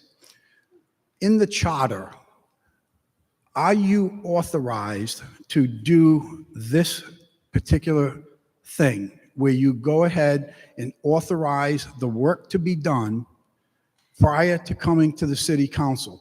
Does the charter authorize you to do that? That's the question. Councilman, I'd like to get an answer to my no, question, Chairman. I agree. I agree. How many Chief- times are these things going to continue before I understood the question. this is being addressed? I understand. Chief, do you feel confident answering that now? We submitted it to the council. I understand it was after. I the can't fact. hear you, Tristy. We submitted it after the fact, I understand, to the council. It is presented as a 56-6 tonight to pay the invoice to have the electrical components of this warning system installed. Obviously, we are limited to, can't be done in the winter time. We can't, there was some underground, not trenching, but they had to run some stuff underground, stuff, things like that. So the explanation that we offer, I don't have anything additional to add to it. In light of the tragedies that we've had at Connecticut Point, and unfortunately, even with the signage and everything, people are not heeding those warnings. This is just another layer of protection that we wanted to get it done in order to have it functional for our next summer season. So, Mr. Chairman, I think I've said it 3 times that I don't dispute the need and the importance for doing this. From the time it started in the beginning of May to now is almost 1 year. Seems to, and it's still not complete, right? Still not complete. So that kind of makes me ask the question about the sense of urgency without coming before the city council. And I think it needs to be documented whether or not the charter allows that thing to occur, that type of thing to happen. We're here from May till now. What was that, 10 months? And we're just finding out about it now. Something's wrong here. If I can just add, there was another component that we also paved Connecticut Point. So we had to get the project started because there was a fair amount of digging from the electrical panel out to, they had to trench across. So obviously we had to get that started before the lot was paved. I forget when we paved it, but it was spring last year. So, we don't want to pave something and then dig it up. So that was how this whole project, I believe, initially started. Do we have permission by the charter to just go ahead and do something? No, but we do make decisions based on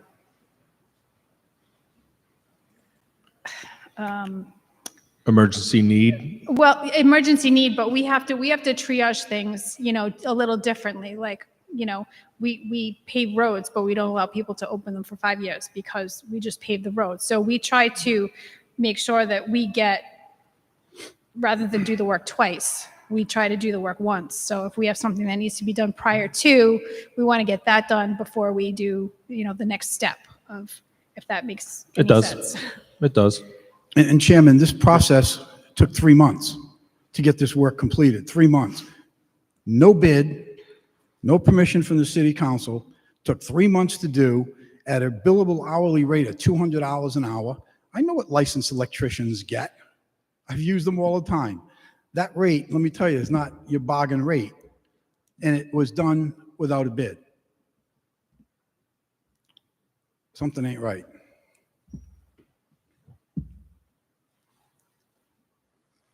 Any further questions? Councilman Ricks. I'm curious, in this instance, were there other electricians called, quotes provided, or the like before O'Neill Electric Company was selected?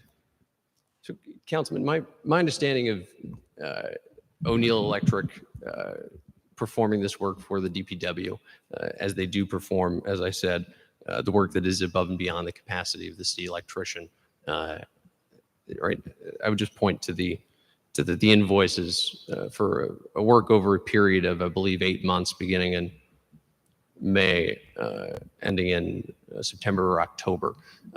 In a perfect world, that work should have been, invoiced properly in a reasonable amount of time. And obviously that would something that would have been caught had that been done. As to the contractual relationship that sets up O'Neill as that electrician on call, can't comment on that. Okay, so I guess actually my greatest concern, and I certainly think that Councilman Lattiser raises many valid and legitimate concerns here. I think that personally my greatest concern is that Warwick, it is subject to different laws and standards than myself when, say, I'm running my own business, or myself when I'm just running the household. When I need something to get done around the house or for my business, then I might make multiple calls, or I might just make one call to someone that I've gone with before. But really, not just the letter, but also the spirit of these protocols, all of these rules that we have to follow as a city, is making sure that it's not just a matter of, oh yeah, we've used this one person or vendor before, let's just automatically go with them when it comes to something new, but instead do that outreach. Even when it comes to these types of situations where there's an urgent need, I think it would have been more appropriate to make a few different phone calls. There's plenty of electricians in Warwick, get some different hourly rates. Certainly don't want to just make complete cold calls necessarily when the job is important and the job needs to be done in a hurry. But it is concerning to me when it seems that there is a go-to person, and that go-to person hasn't been in front of the city council. Thank you. Thank you, Councilman. Yes, Mr. President. Did he have to? Thank you. Just a little clarification. I think Councilman Lattiser raised some important questions, so we just wanted to touch on that while we're talking about 56.6, the exceptions to notice of requirements, which is outlined in the charter. I think what we're getting hung up on here is the actual process. So yes, they have the authority to do these 56.6 to go out, but I think going forward, I think it's important that the council is made aware as things move forward. Instead of we're getting notified, we have to be notified. We're being notified at the end here with this bill. So the way that we are reading it up here is that they have the authority to do this, but they should make the council aware. Here's the situation. Here is the emergency. This is what we're going to do. And then go out and do it. So I think it's more of a notification problem right now, more than an authority problem. Again, this is laid out here. So I think if the council is informed as the steps go forward, right now, at least the way this particular one came in is technically we're being informed of this work because here's the bill. So I think that's an important step. So I would like to see that going forward is that, hey, this is what we're doing. This is why. Here's the emergency. We're going to reach out to so-and-so because of such and such. And then you're moving forward. You have notified the council. We are aware of this is being work done. And I think that is more of the letter here, is to make sure that we continue to be partners and that we continue to be updated and we know what's going on. Whereas this, when the bill comes in, it's like, yes, you're notifying us, but it's kind of after all the work has been done and stuff like that. And then there's other provisions as well over excess of $2,500 and stuff like that. So there is language in the charter. So I'm not disputing at all. They do have the authority to do this, but I think if we're the way we're interpreting this is the process. We need to tighten up the process a little bit and just keep everybody informed as we go. So it's not, here's the bill, that's how you're being informed. It's, okay, here's the emergency.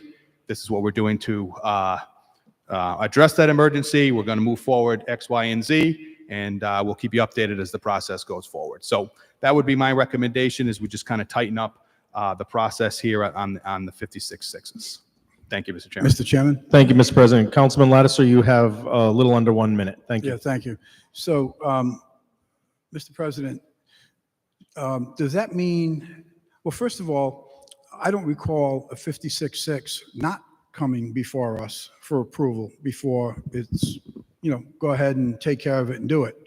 So are we establishing a protocol going forward that, as an example, the major, he's got a 56-6 on here tonight for $595,000. Does that mean he doesn't have to come before us to get approval, or he can just go out and buy the truck and then say, well, it was an emergency, so I had to do it?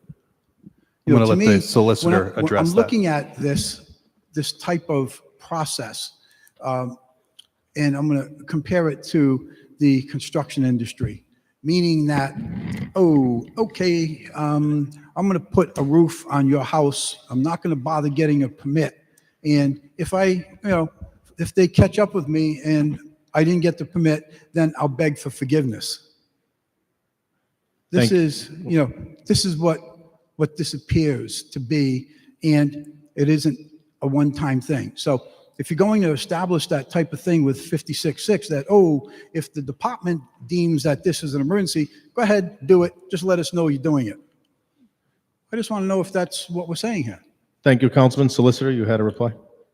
Sure. The ordinance 56-6 provides a process for which, in emergency circumstances with proper communication within certain limitations, the ability for them to address emergencies. The bill, as we're seeing here tonight, would still come before us for approval in final form, but that delay, being able to go out and do work, is intended to not unduly restrict the city from its ability to address certain types of emergencies under 56-6. To your earlier point, under the Charter 3.3, there is other emergencies that the mayor's administration can utilize that as an option. So those are the administrative options they have to bring before us, and they come with different roadmaps of how to use them. And so where the council president was, I think, highlighting this evening was the communication about, in the situation you're highlighting, about a longer time delay about when the emergency began and how it was addressed. That's a different, maybe something that needs better communication about what the emergency is and the type of plan that's needed to address it.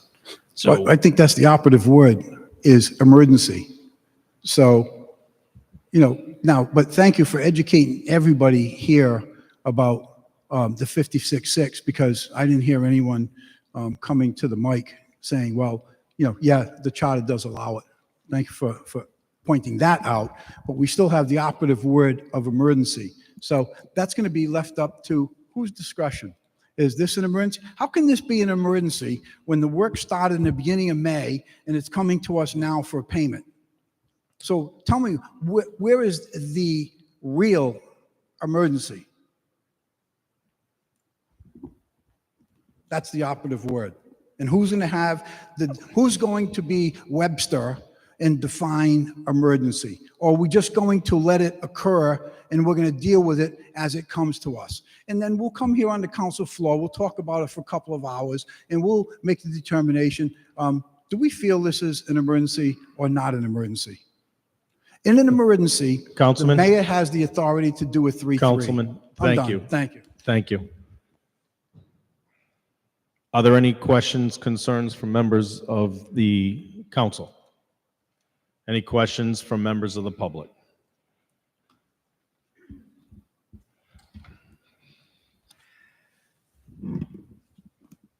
Good evening. Ann Sheridan.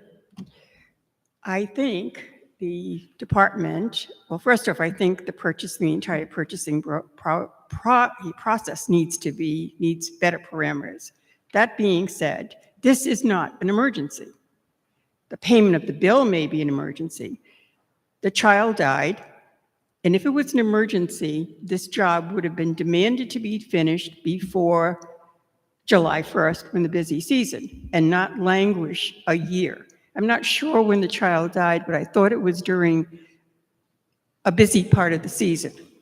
Ms. Sharon, I have to, the conversation, I understand that Councilman Lattiser, we kind of went into larger discussion, but with all, to bring us back, the conversation is the authorization to pay this bill that came before us. And Councilman Lattiser, granted, followed up a lot, but as far as the work, we don't know the details, but we do need to authorize, like the time we weren't out there, we don't know what the electrician did. We're talking about, is this bill to be paid from the city? I clearly think the bill should be paid. If the gentleman did the work, then it should be paid. But I would like to follow up with Council President's comments that there needs to be a better structure about what an emergency is. An emergency is a broken window. It's the flooding that happened at Tollgate to close the school for a couple of days. A job like this is not an emergency. It should require bidding, and there should be at least 3 bids. And I'm guessing that if they went out for bids, they would have found a contractor that would have done the job and had it done finished, rather than a sole practitioner. It's not my house, as we've mentioned.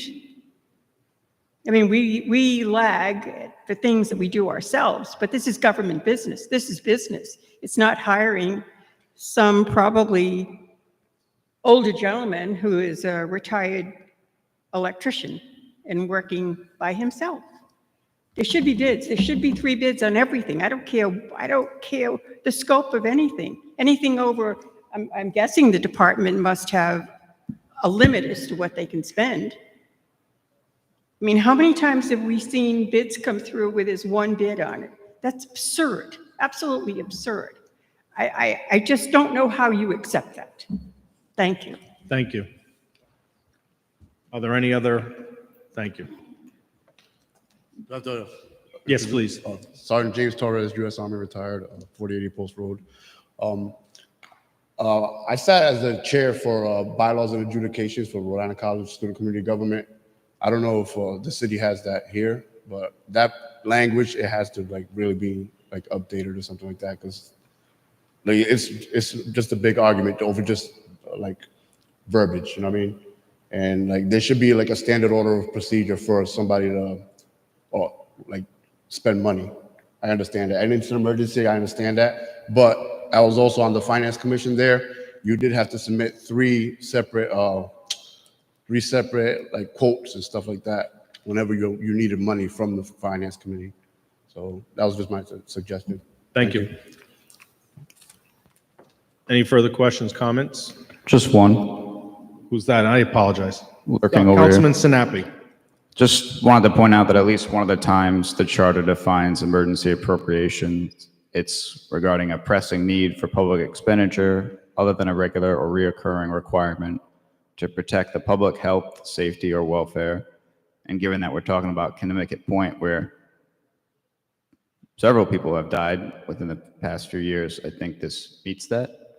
But that's not to take away from the point that emergency expenditures should be clearly defined, because they should. But just want to give that for food for thought. Thank you. Seeing that there's no further comments, questions from members of the public, is there a recommendation from this committee? Move favorable action.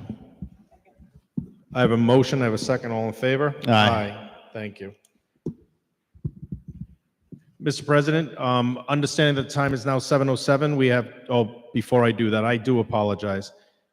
We have just completed the bid package, PCR 16-23. May I have a motion? Yeah, we just did that. I did it on the, we did. Oh, Yeah, you're right. I meant to do it. On the minutes? Yeah, I meant to do it on the minutes, and I said on that item. Can we just do it for record on the minutes, please? Move favorable. Thank you. Thank you. All in favor? Aye. I do apologize about the confusion. Mr. President, we have two items on the finance. Would you like to begin the meeting or should we move forward? Yeah, I would ask that we pause right now. Let's get everyone a chance to settle. And then we have a sign-up sheet here. We'll do public comment. So I'd like to pause the Finance Committee. We'll start in about 5 minutes of the full council meeting. We'll do general communications, executive communications, and public comment. And then we'll go back into the Finance Committee. Thank you. So we'll start in about 5 minutes. Everyone's been sitting here for a couple hours, so I want to give everyone a couple minutes.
Oh, yeah.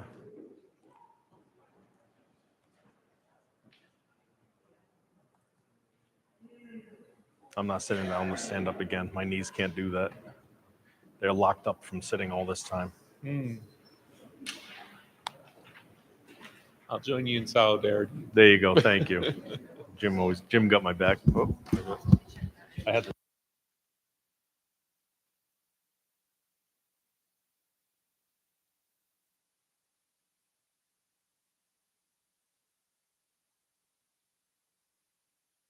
I'm going to do last call for the sign-up sheet, if anyone would like to sign up for public comment that hasn't had a chance to.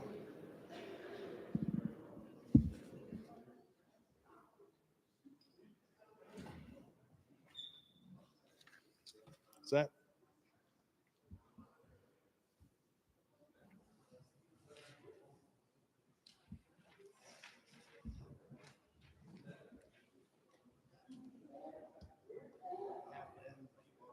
Yeah, right?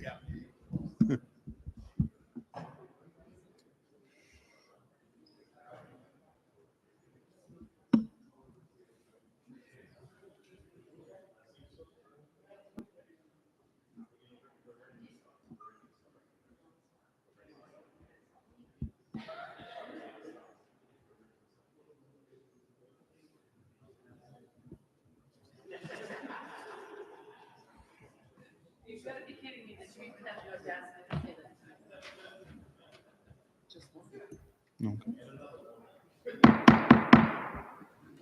Good evening, everyone.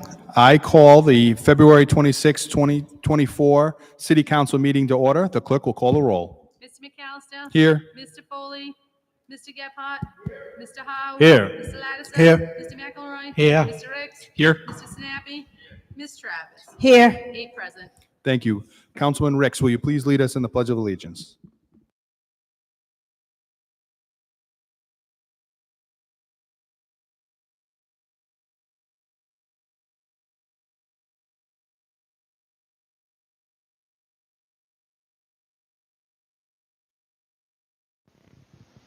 Oh, say, can you see by the dawn's early light what so proudly we hailed at the twilight's last gleaming, whose bright stripes and bright stars through the perilous fight o'er the ramparts we watched were so gallantly streaming, and the rocket's red glare of bursting in air gave proof through the night that our flag was still there.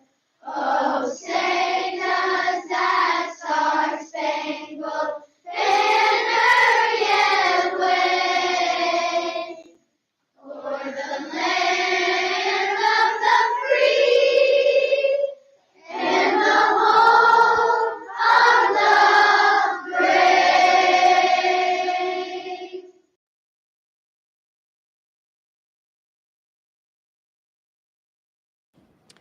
Good evening, everyone.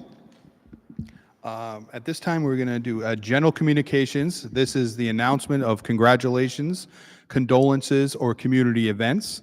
I have one of congratulations to our Sergeant of Arms here, Paul Wells, who successfully trained a K-9 to pass the North American Police Work Dog Explosive Certification. So congratulations. And Paul does a great job for us serving our city, and he is training up these canines to protect us as well. So congratulations, Mr. Wells. Are there any other announcements from council members under general communications? Okay, hearing none, we're going to move to executive communications, and this will be a report by Finance Director Peter Schaefer regarding fiscal year 24 mid-year budget projections. We just make sure his mic is on.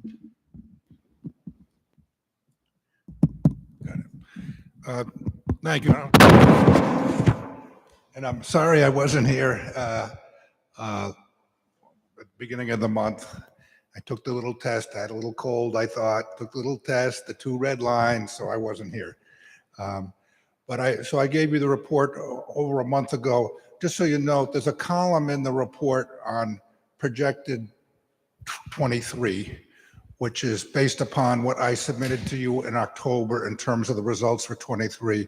We got the final draft of the audit late Friday. We should have that done, and you should have a copy of it. Probably not the end of this week, but the beginning of next week. And the numbers are pretty close to what we projected in October. A little better for the school department, who had a little surplus. A little worse for us, but still the numbers are good. But let's just talk about, and I have to do this for state law and requirement of the charter, our mid-year forecast. I would say it looks like our property taxes are going to be about $1 million better than we estimated when we approved the budget in May. The levy's up $800,000. You'll remember that we were working with the update on values. We had higher rates advertised. Neil got final values. We were able to reduce the rates and still comply with the maximum levy provided in the tax resolution. Neil believes abatements are going to be lower than budgeted by about $900,000. Things that we thought they might be higher because we just did an update, but they're holding true.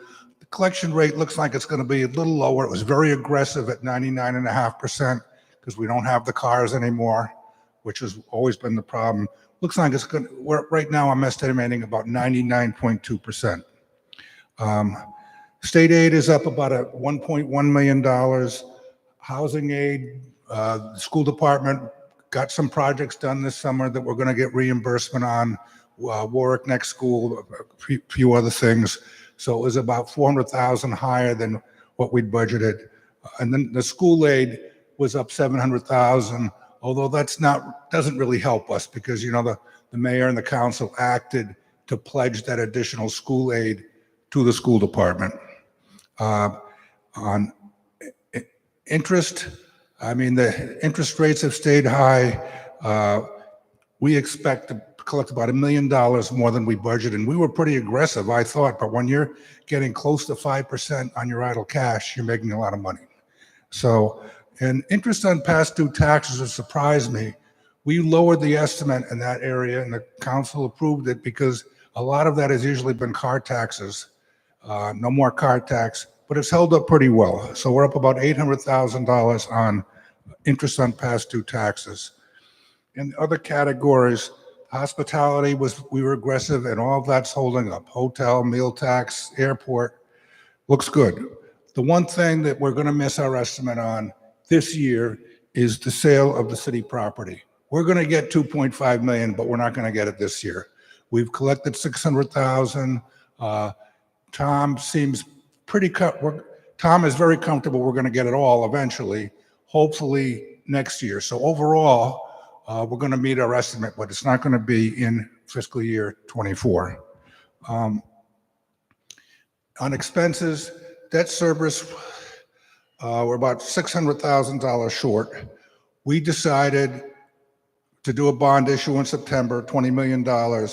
We hadn't budgeted the interest payment on that. But the fact of the matter is, if we had, our investment earnings would have been not much greater. So really it's a wash, but we are short about $600,000 on our interest payments on the bond issue in September.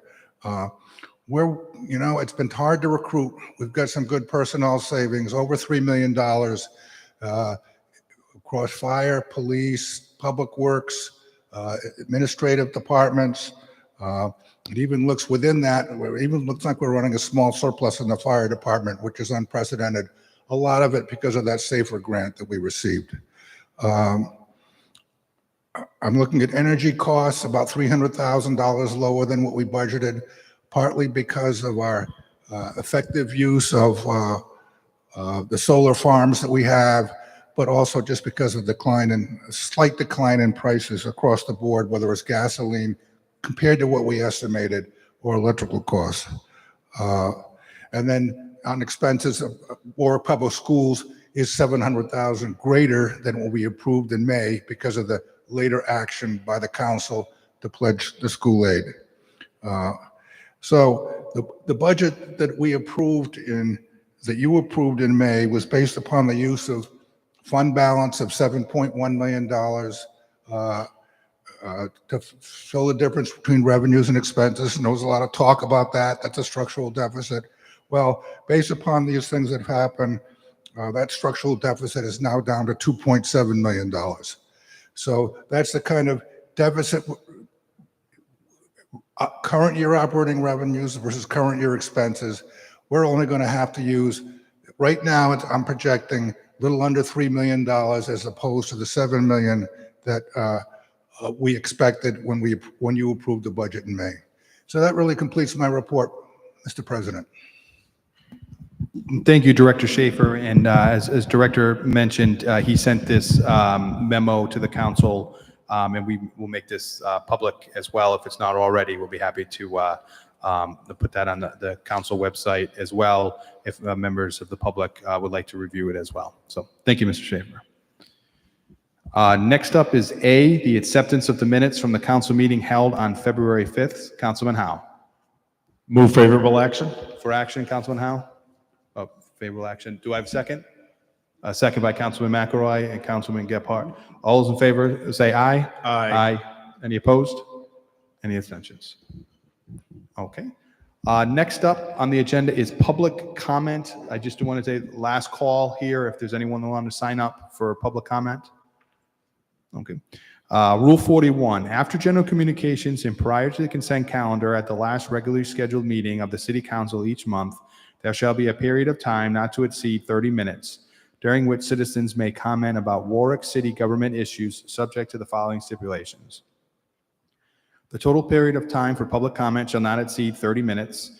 Comments need to be brief in order to allow as many citizens as possible to participate. Each citizen signed up and present shall have not to exceed 5 minutes to speak, provided, however, that if more than 6 citizens are signed up and present, the 30 minutes will be split evenly among speakers. Time shall not be transferable among speakers. The topics for comment shall be issues directly affecting city government. City council members will not respond to questions during the public comment period. The public comment session will terminate at the expiration of the earlier of all speakers concluding their allotted time, or 30 minutes. Waiver of this provision requires unanimous vote of the council. So we have one individual who signed up this evening, and that is Richard L.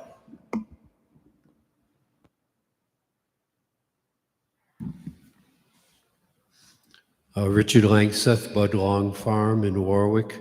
I went to a statewide planning freight advisory committee meeting that was held at the RIAC boardroom a couple of weeks ago. And RIAC put up a slide showing that the noise berm is gone on Strawberry Field Road and that they don't plan on doing anything south of Strawberry Field Road, probably because they have to go before City Council to get approval. They've moved the freight terminal to the north a little bit. And then they said that they have to build the rotary for the trucks to get to the terminal.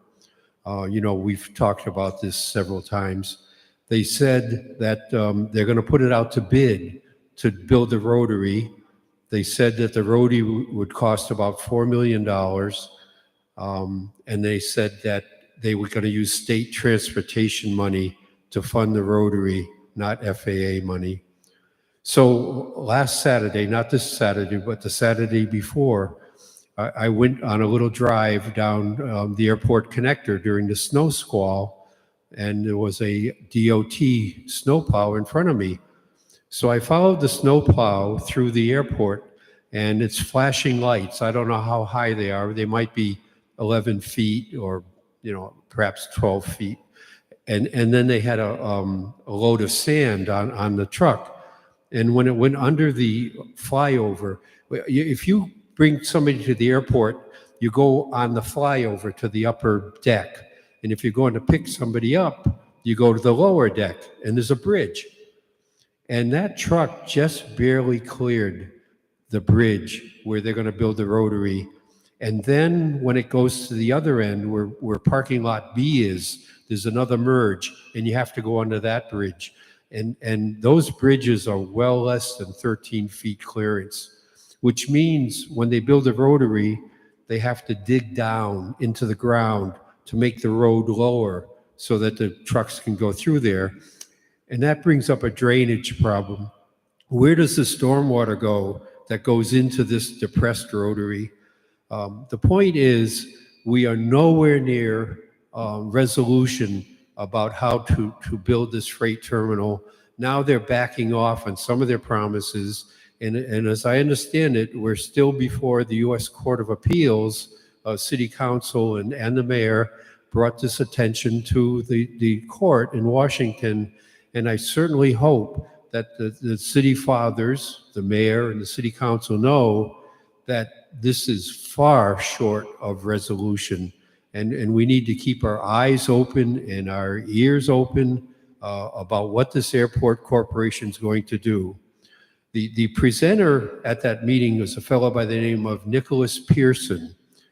He's vice president of the airport. His prior engagement was the San Bernardino Airport in the Los Angeles area. Now, San Bernardino is basically a freight airport with its major facility being Amazon. So Mr.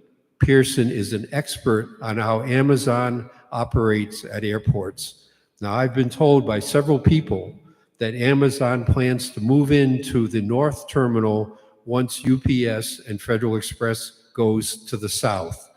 And what we have here is just a cancer of freight operations going into the airport. So I'm just saying for one more time, let's have our ears open. Let's have our eyes open.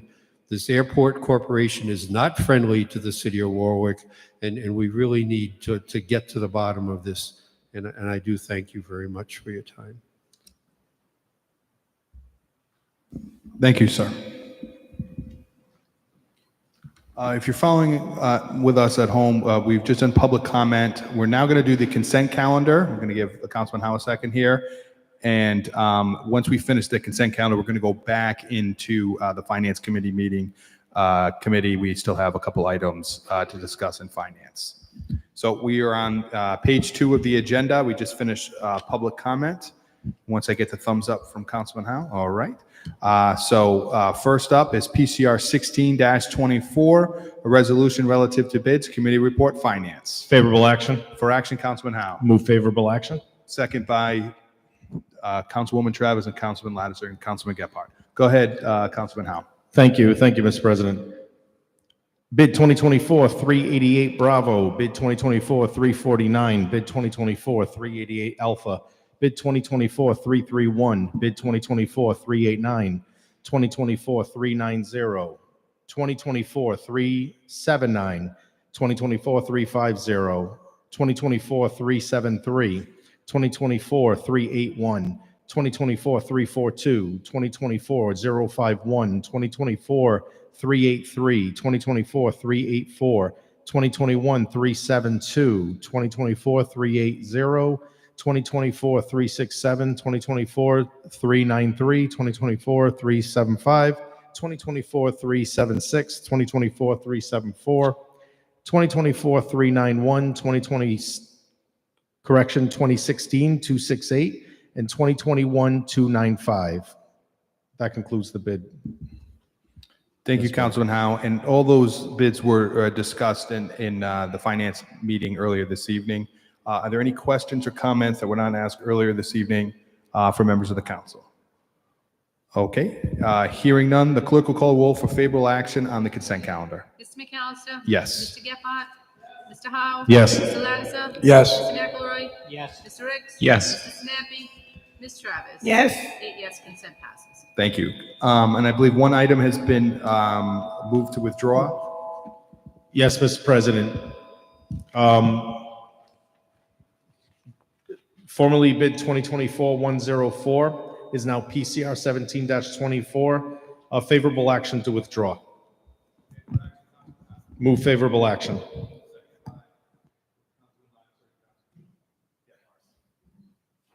favor to do a roll call vote. Favorable, vote for favorable action is to withdraw. The clerk will call the roll for favorable action. Mr. McAllister? Yes. Mr. Gephardt? Mr. Howe? Yes. Mr. Lattiser? Yes. Mr. McElroy? Yes. Mr. Ricks? Yes. Mr. Sinapi? Ms. Travis? 8 yes to withdraw. Thank you. Motion to withdraw. At this time, I'm going to ask that the Finance Committee meeting resume, and we will do that at this time. Thank you.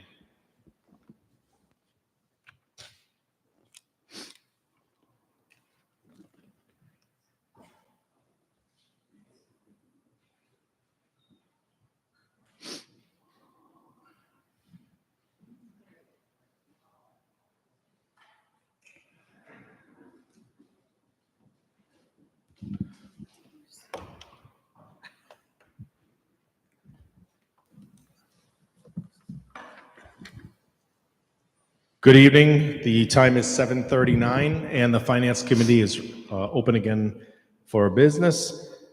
May I have an acceptance for the minutes for the committee meeting held on February 5th, 2024?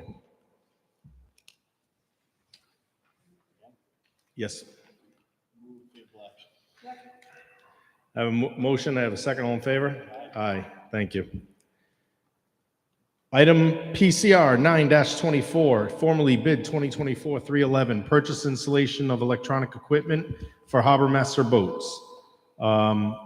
Representing is Chief. Good evening, Chief. You want to open up? Sure. Thank you, Chairman. I appreciate it.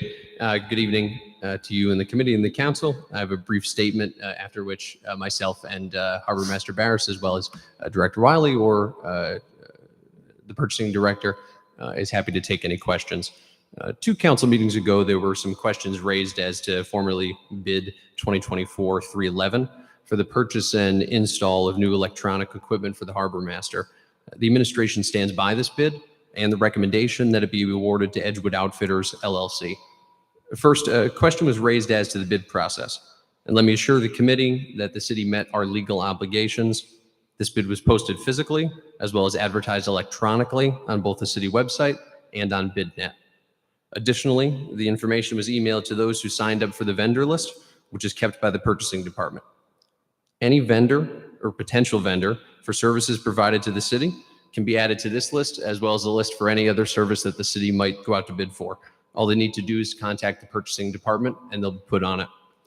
A second, questions were raised as to the technology and the cost being associated, which is being sought by the Harbor Master. I would note that the Harbor Master is working within the budget, which the council approved in FY23 of $120,000 for Harbor Master boat expenditures from ARPA. As you may recall, the Harbor Master was able to acquire a new vessel for the department without utilizing that full $120,000. Including the expenditure before you tonight, the Harbor Master is still under budget. The equipment contained in this bid was not something that was plucked out of thin air, but based on the needs assessment conducted by the Harbor Master himself. Jeff Barris has been with the city for 32 years now, first as an assistant Harbor Master and as chief Harbor Master.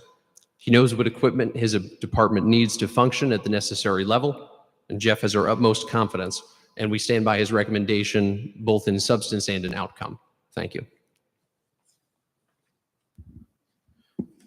Thank you, Chief. I know that we had lengthy discussion on this last week. I know that there was a lot of inquiries, so I'll start and go through the process. If there's any questions or follow-up comments by this committee. Councilman Gebhardt.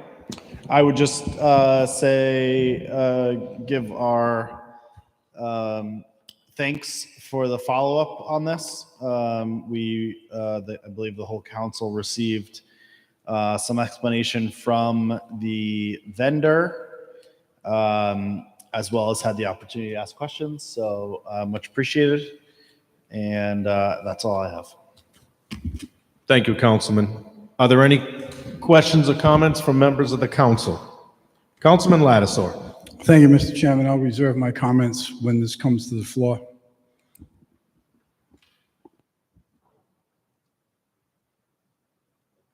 Okay. Well, we're in committee. Now's the time to discuss it. We're going to make a recommendation if you have something to add to it. More comments. So, like I say, I'll wait till it comes to the floor. Okay. Members of the public. Members of the public. Is there a recommendation on this committee? Thank you very much. Move favorable action. I have a motion. I have a second. All in favor? Aye. Aye. Thank you. PCR 12-24, formerly bid 2022-060, statistical reappraisal of real estate property located within the corporate limits of the city of Warwick, effective December 31st, 2024. Good evening, Director. Please identify, and you have the floor. Oh, hold on. We're going to turn on your microphone, I think. I'm all set. Thank you. Please reintroduce. I'm sorry, Director. Please reintroduce. I'd like to just give you a big picture. Please reintroduce. It was Peter, off. Peter Schaefer, Finance Director. Thank you, sir. I just want to give you a minute on the big picture here. You know, Neil thinks to do the full revaluation with a contractor would cost close to $1.6 million. And I know, I believe Cranston just spent over $1.2 million to do it. And he's come up with a plan for a hybrid revaluation. And he's certain he can cut the cost to $800,000, maybe $700,000. But there's certain things that he can't be absolutely certain on. But that's a big difference. And when we do updates, we get reimbursed for a substantial part of it by the state. But the full revaluation, it's all on our own, and we have to get it done. So we've got one contract here to extend the previous contract with Vision to do certain things. He's going to be coming back to you to do a flyover in December of 2024 so that he can pick up all the properties that have been developed since the time that they did inspection, so we don't miss something. He's going to be coming back with some technology issues to help compare the results of the flyovers. And then he will come back probably with an additional contract with Vision or some other appraisal firm for additional inspection assistance. He's flying a little blind here because this is unprecedented doing this to try to save this kind of money. He's not absolutely certain his staff. We did some reclassifications on the 2 or 3 people to expand their duties. But he's hoping to do this instead of for $1.6 million for under $800,000. So you have to bear with me here. So this is the first part of it you have here is the first part of the Vision contract.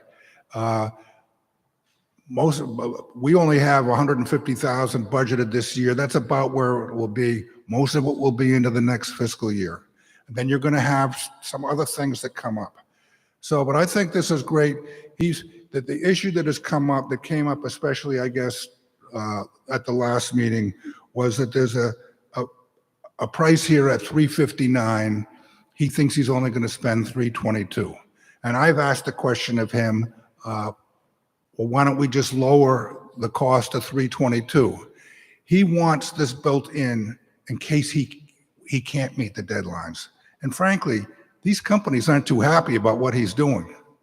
I mean, this is their bread and butter doing the full revaluation. There's really only 2 firms out there that would bid on this. And so it's a public record what he's proposing here. We're only going to pay them for work they do. So sometimes you'll see Christie come up with $4 million for road resurfacing. We're not going to do $4 million, but we're getting a price. And we're getting the price here. The contract, he doesn't want to switch the price because he's discussed this with him to get to this number. And he's still extremely hopeful that his staff will be able to perform 2 parts of this and we won't pay them for that full amount. So that's where we are. I'm looking for your help on this. We're trying to save. Sometimes it's harder to save money than to spend money. I mean, really, that's the situation we're in because it's a new thing for him. It's hybrid. I'm hoping other communities are going to look at us and decide, well, this is the way we should be doing it. But it's going to be a little confusing on the bidding. You're going to see 3 more contracts. I think we're going to get there for under $800,000. maybe only 700,000.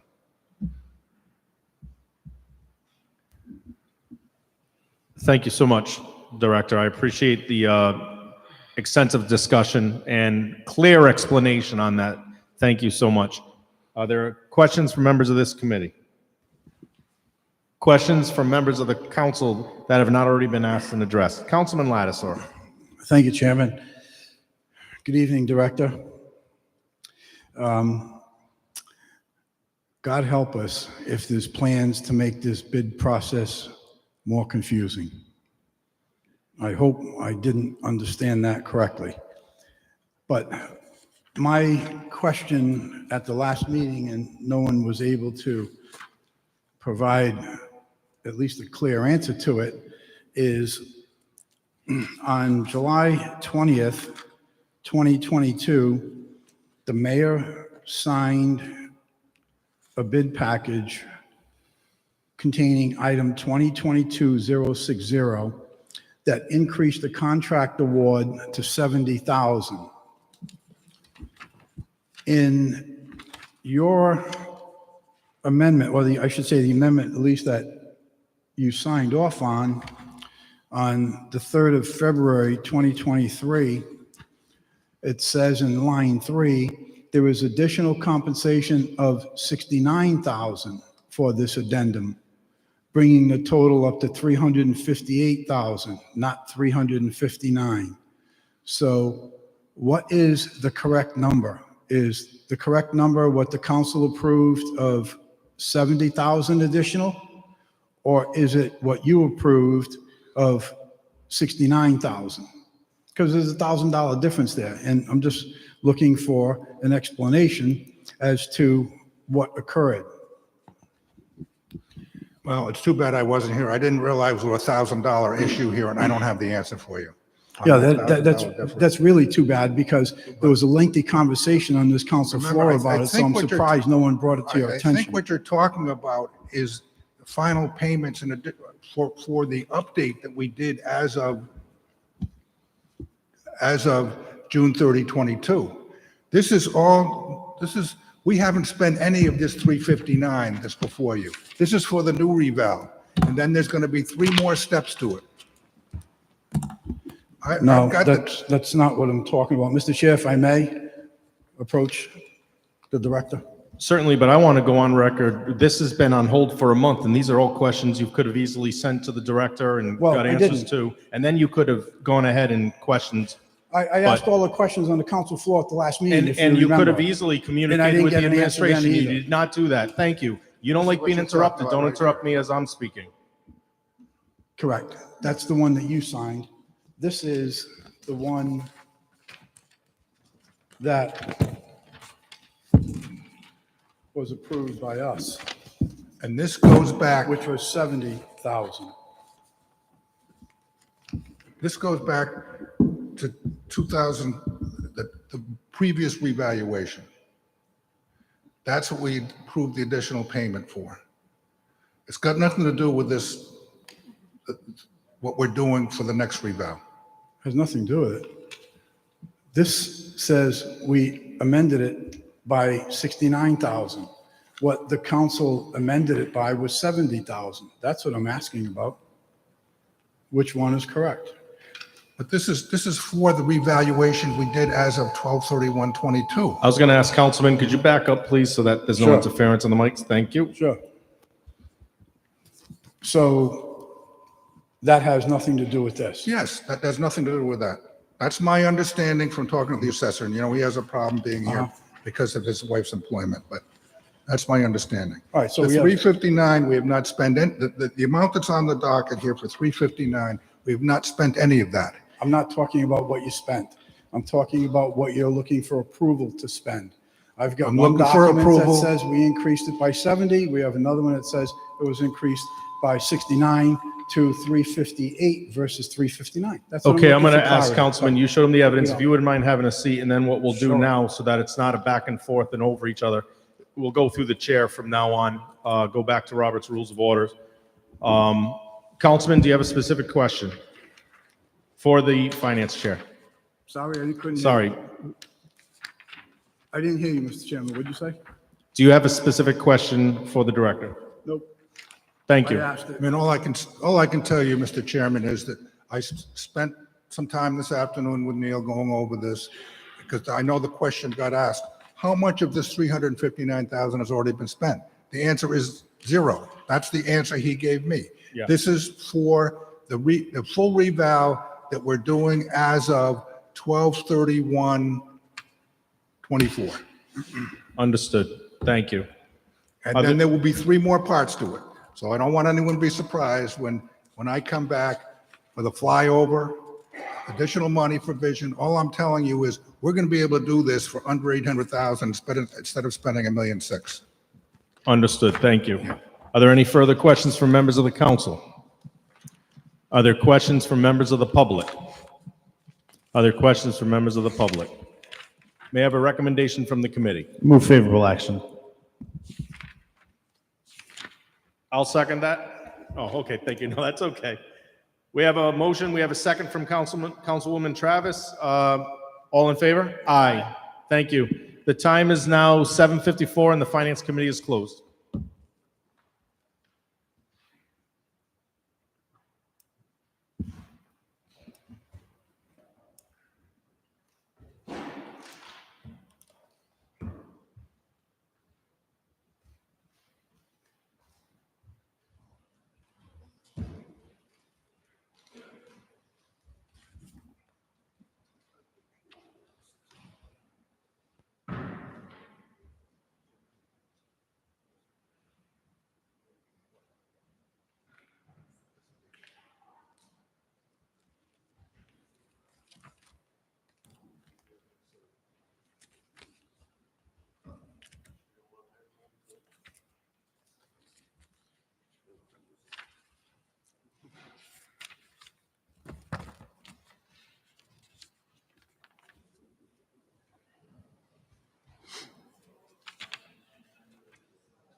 Good evening again. It's now 7:55, and we're going to move back into the full council meeting.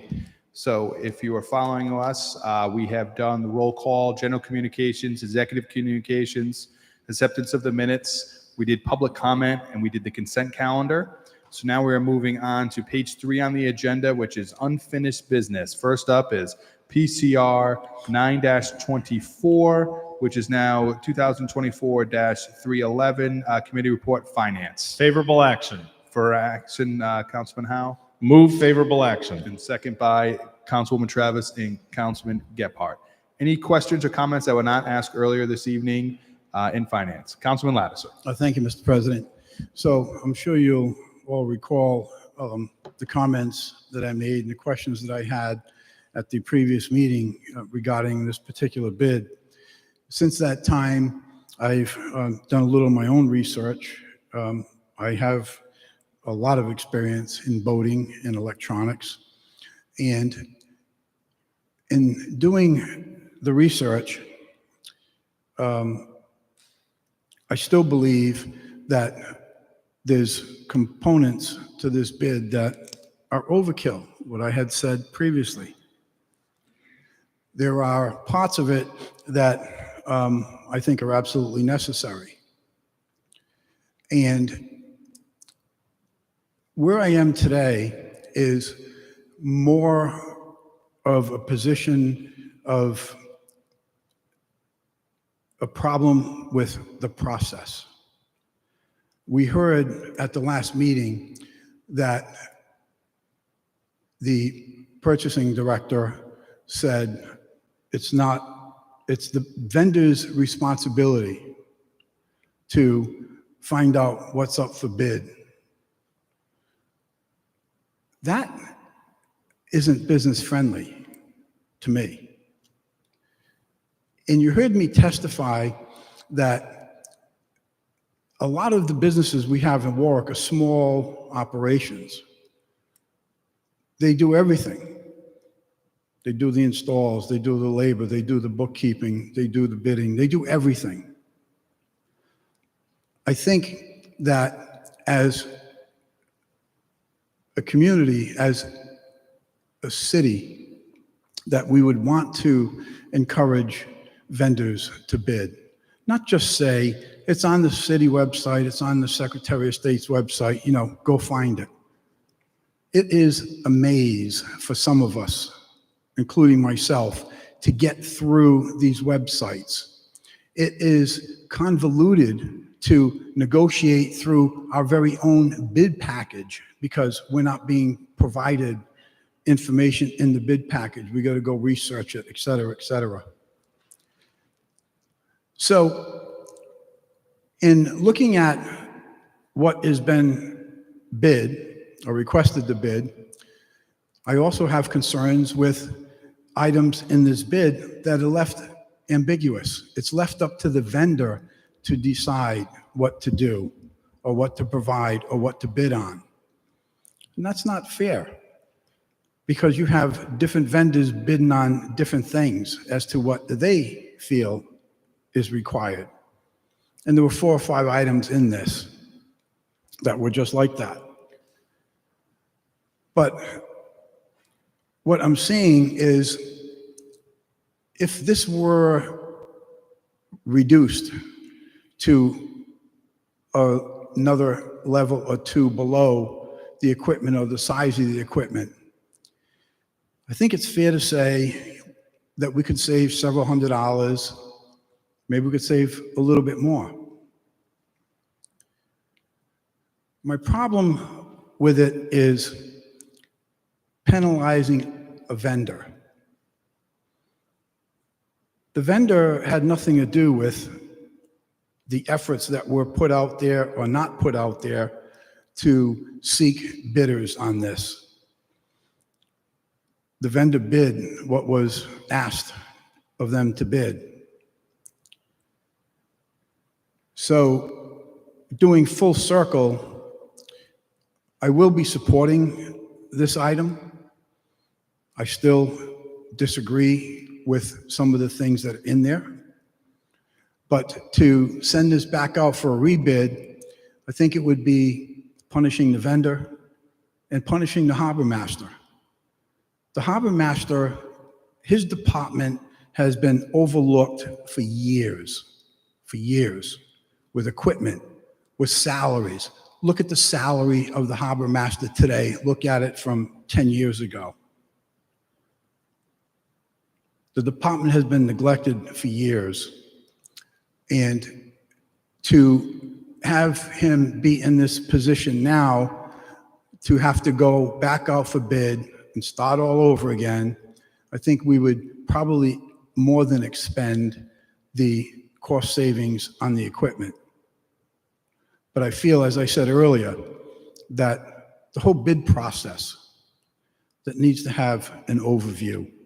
We need to become, this is my opinion now, we need to become more aggressive in soliciting vendors and approaching vendors to bid on this stuff, not to leave it up to them to have to do this. And by the way, if you can't navigate through the maze of internet stuff, then too bad for you. I don't think that's good. But I also don't think it's right for me to vote no on this and penalize the vendor and the harbor master because I don't agree with what got us here in the first place. So with that said, I will be voting in support of this. Thank you. Thank you, Councilman. Any other questions or comments? Councilman Howe. Thank you, Mr. President. I have just some follow-up comments. As I listen to Mr. Lattiser, I want to make clear, for clarification to the people listening, to my colleagues, Mr. President, that any and all information that's available is available not only online, but I know for a fact that it is easily accessible because we have people that have offered to print up the information that's needed. So nothing's convoluted. What I have issue with, and Mr. President, I'll go through you, but this is my issue with Councilman Lattiser's statement, is while he spoke on this bid, he still found time to take pop shots at the bidding process that was done, that could have been done in the month. He took opportunity to take pop shots at the material that was purchased for the boat. Then he softened it up by saying, oh, the harbor masters don't work enough. The same harbor masters that came to us took the time to write up the recommendation, to go for the boat. The same people that have went out and got the answers for the last month. The reason why, and I'm not going to be fooled by what Councilman Lattice is saying, the reason why he did not want to say it in committee is because then those people would have an opportunity to respond. And when you can throw just veil information out there where no one can respond, it's unfair. This was passed, this was vetted by the committee, by this council, by the administration, and it was all done completely legally. It was done with full transparency. And if he wants to go and his personal opinions change the bidding process, wonderful. Go ahead and look into it and check it out. But I want to say I commend this committee, the Finance Committee, and my colleagues for doing the right thing. And I commend the administration, the harbor master, the planning director, and the purchasing director for getting the information they need and presenting a good and viable bid and getting this done. Thank you. Any other questions or comments at this time from members of the council? Okay, it has been moved in second, so the clerk will call the roll for favorable action. Yes. Yes. Yes. Yes. Yes.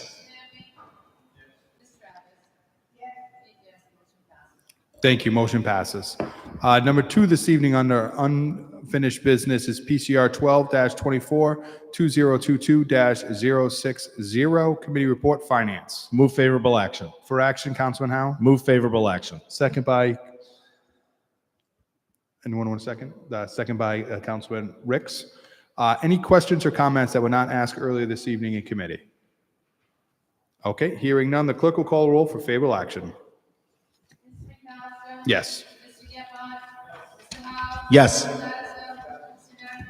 Yes. Yes.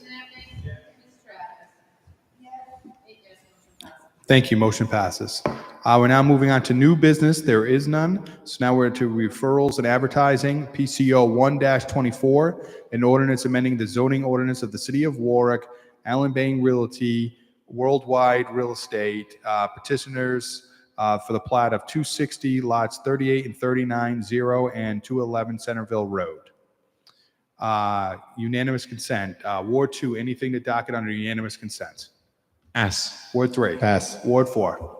Ward 5. Ward 6. Ward 7 passes. Ward 8. Ward 9. Councilwoman Travis.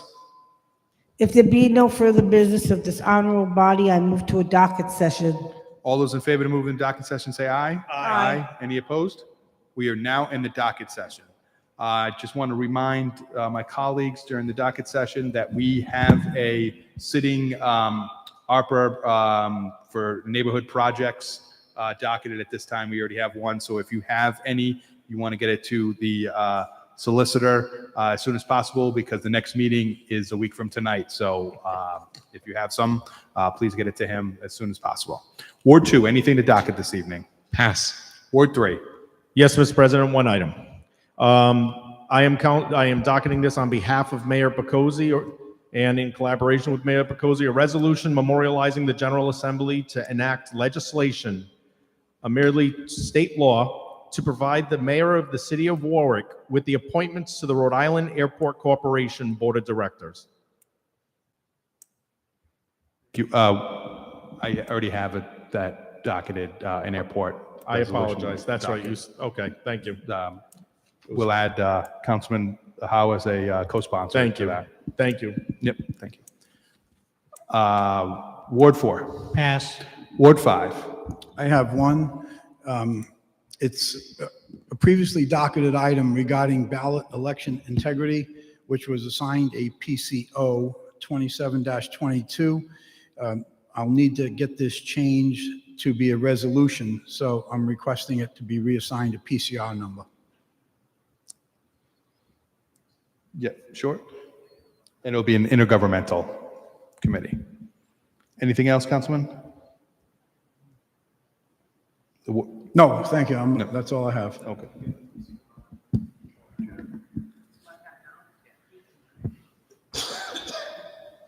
So it's going to be PCR 18.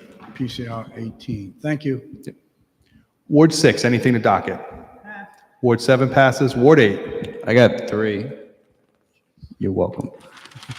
Resolution relative to changing the name of Home Loan Plaza.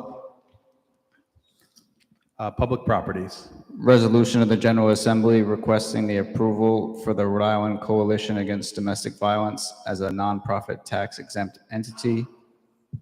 Intergovernmental. And resolution to the state DOT in regards to the installation of a traffic signal / traffic calming measures and/or other modifications that allow for residents to egress and ingress Reed Dunmore Road. Intergovernmental. Ward 9. Okay, we are adjourned and we'll see you here next week.